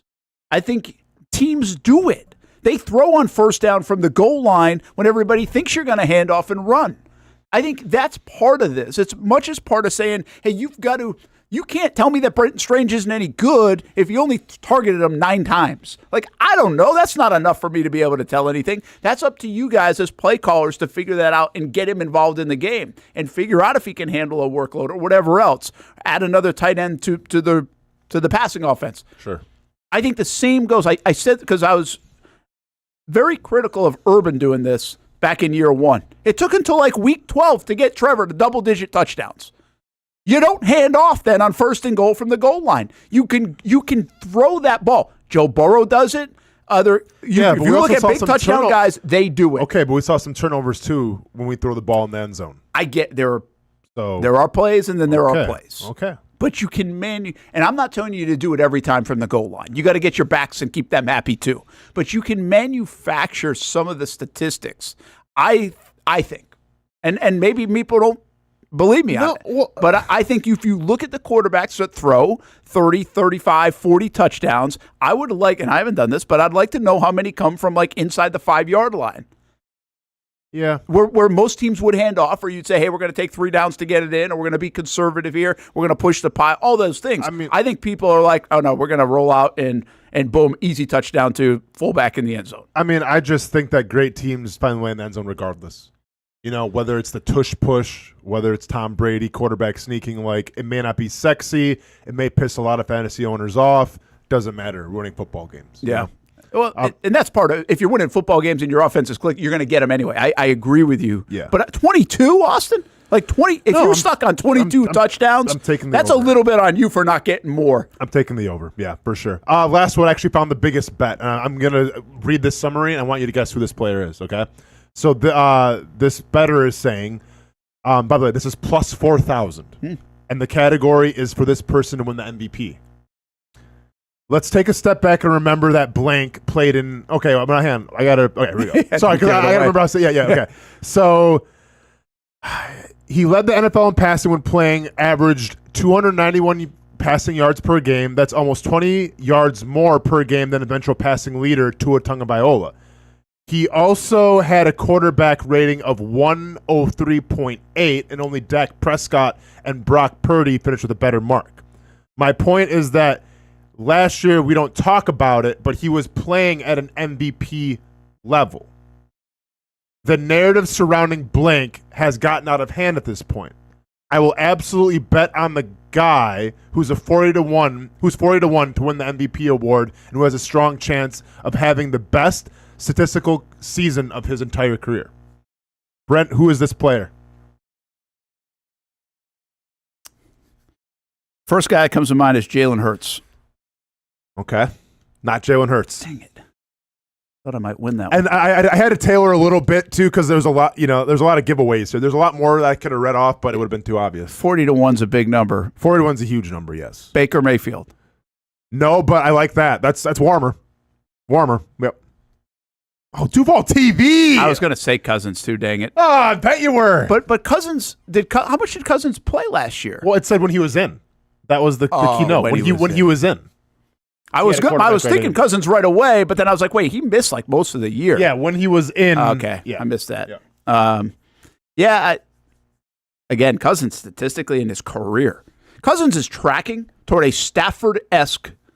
Stafford was more, but Cousins' numbers in his career remind me of Stafford.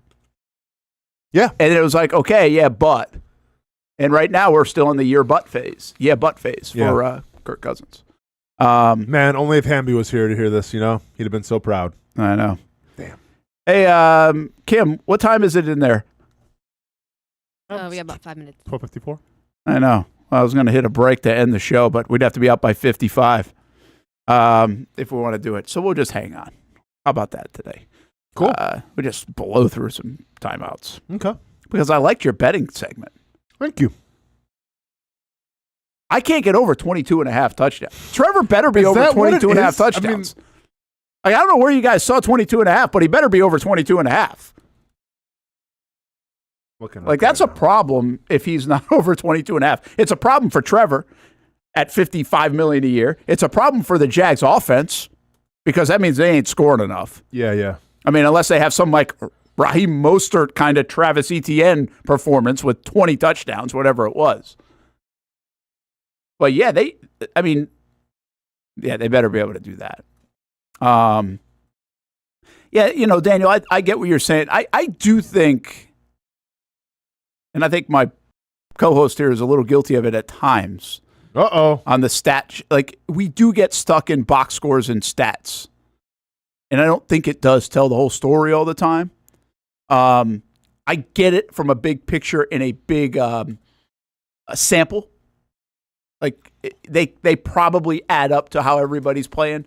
But I do think we are in a day and age where like throwing 4,000 yards is nothing anymore. Like it was pretty wild actually when you read Bryce Young was under 3,200. That means they don't think he's going to play every game. Because if you play every game, you're throwing for 3,200 yards. Yeah. That's less than 200 yards a game. Nobody throws for less than 200 yards a game on average. Correct. In the NFL. So that means you just don't think he's going to survive the season, which I kind of understand that on a Bryce Young situation. Doug will get fired if Trevor gets only 22 touchdowns. I don't know what it takes to get Doug fired this year, and I'm not trying to get him fired, but 22 touchdowns would seem like the offense failed miserably. Seems like Press Taylor should stop doing the play calling duties then, if that's the case. Oh my gosh, the heat on Press Taylor if he's throwing 22 touchdowns. Hey, it won't get to that point. If we're tracking that way, then Doug Peterson's gonna have to come in and say, "Hey, Press, I gotta take over, man. I'm sorry, but I gotta take over now." How many do you think he's going to end up with, Trevor? Like, give me a range, like 28 to 32. Is that a good range?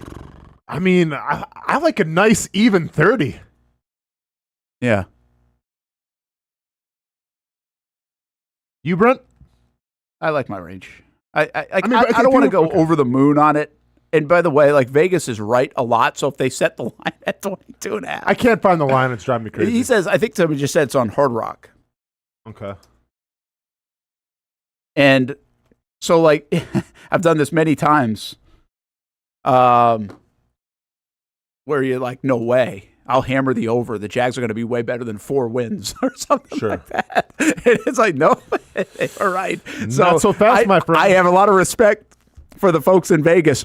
I just don't see it. Like I'm not going to sit here and tell you that he needs 35 or he's going to have 38 touchdowns. I'm not trying to go crazy like that.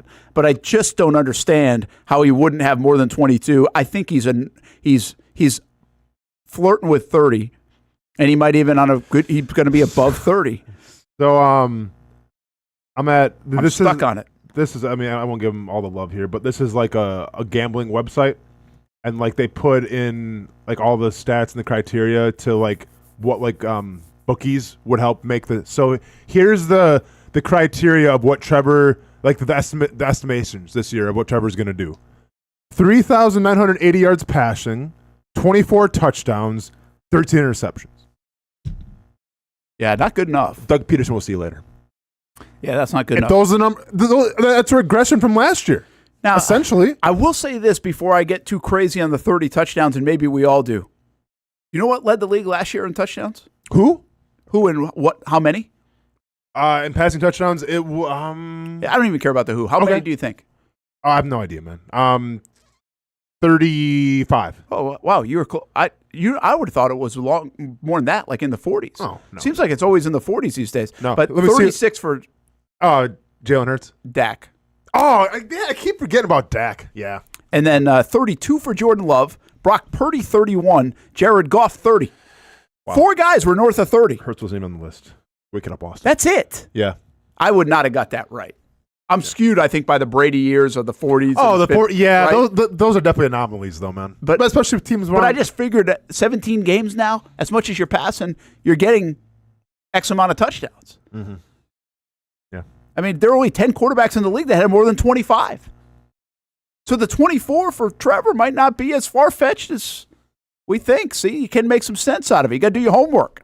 Don't say that. No, he's going to have more than that. All right, then. I'm putting the house on more than 22 and a half. Hope you have a good Tuesday, everybody. After the game at 2 o'clock, Young and Norvell show at 4. Back at it tomorrow on a Wednesday. Have a good day.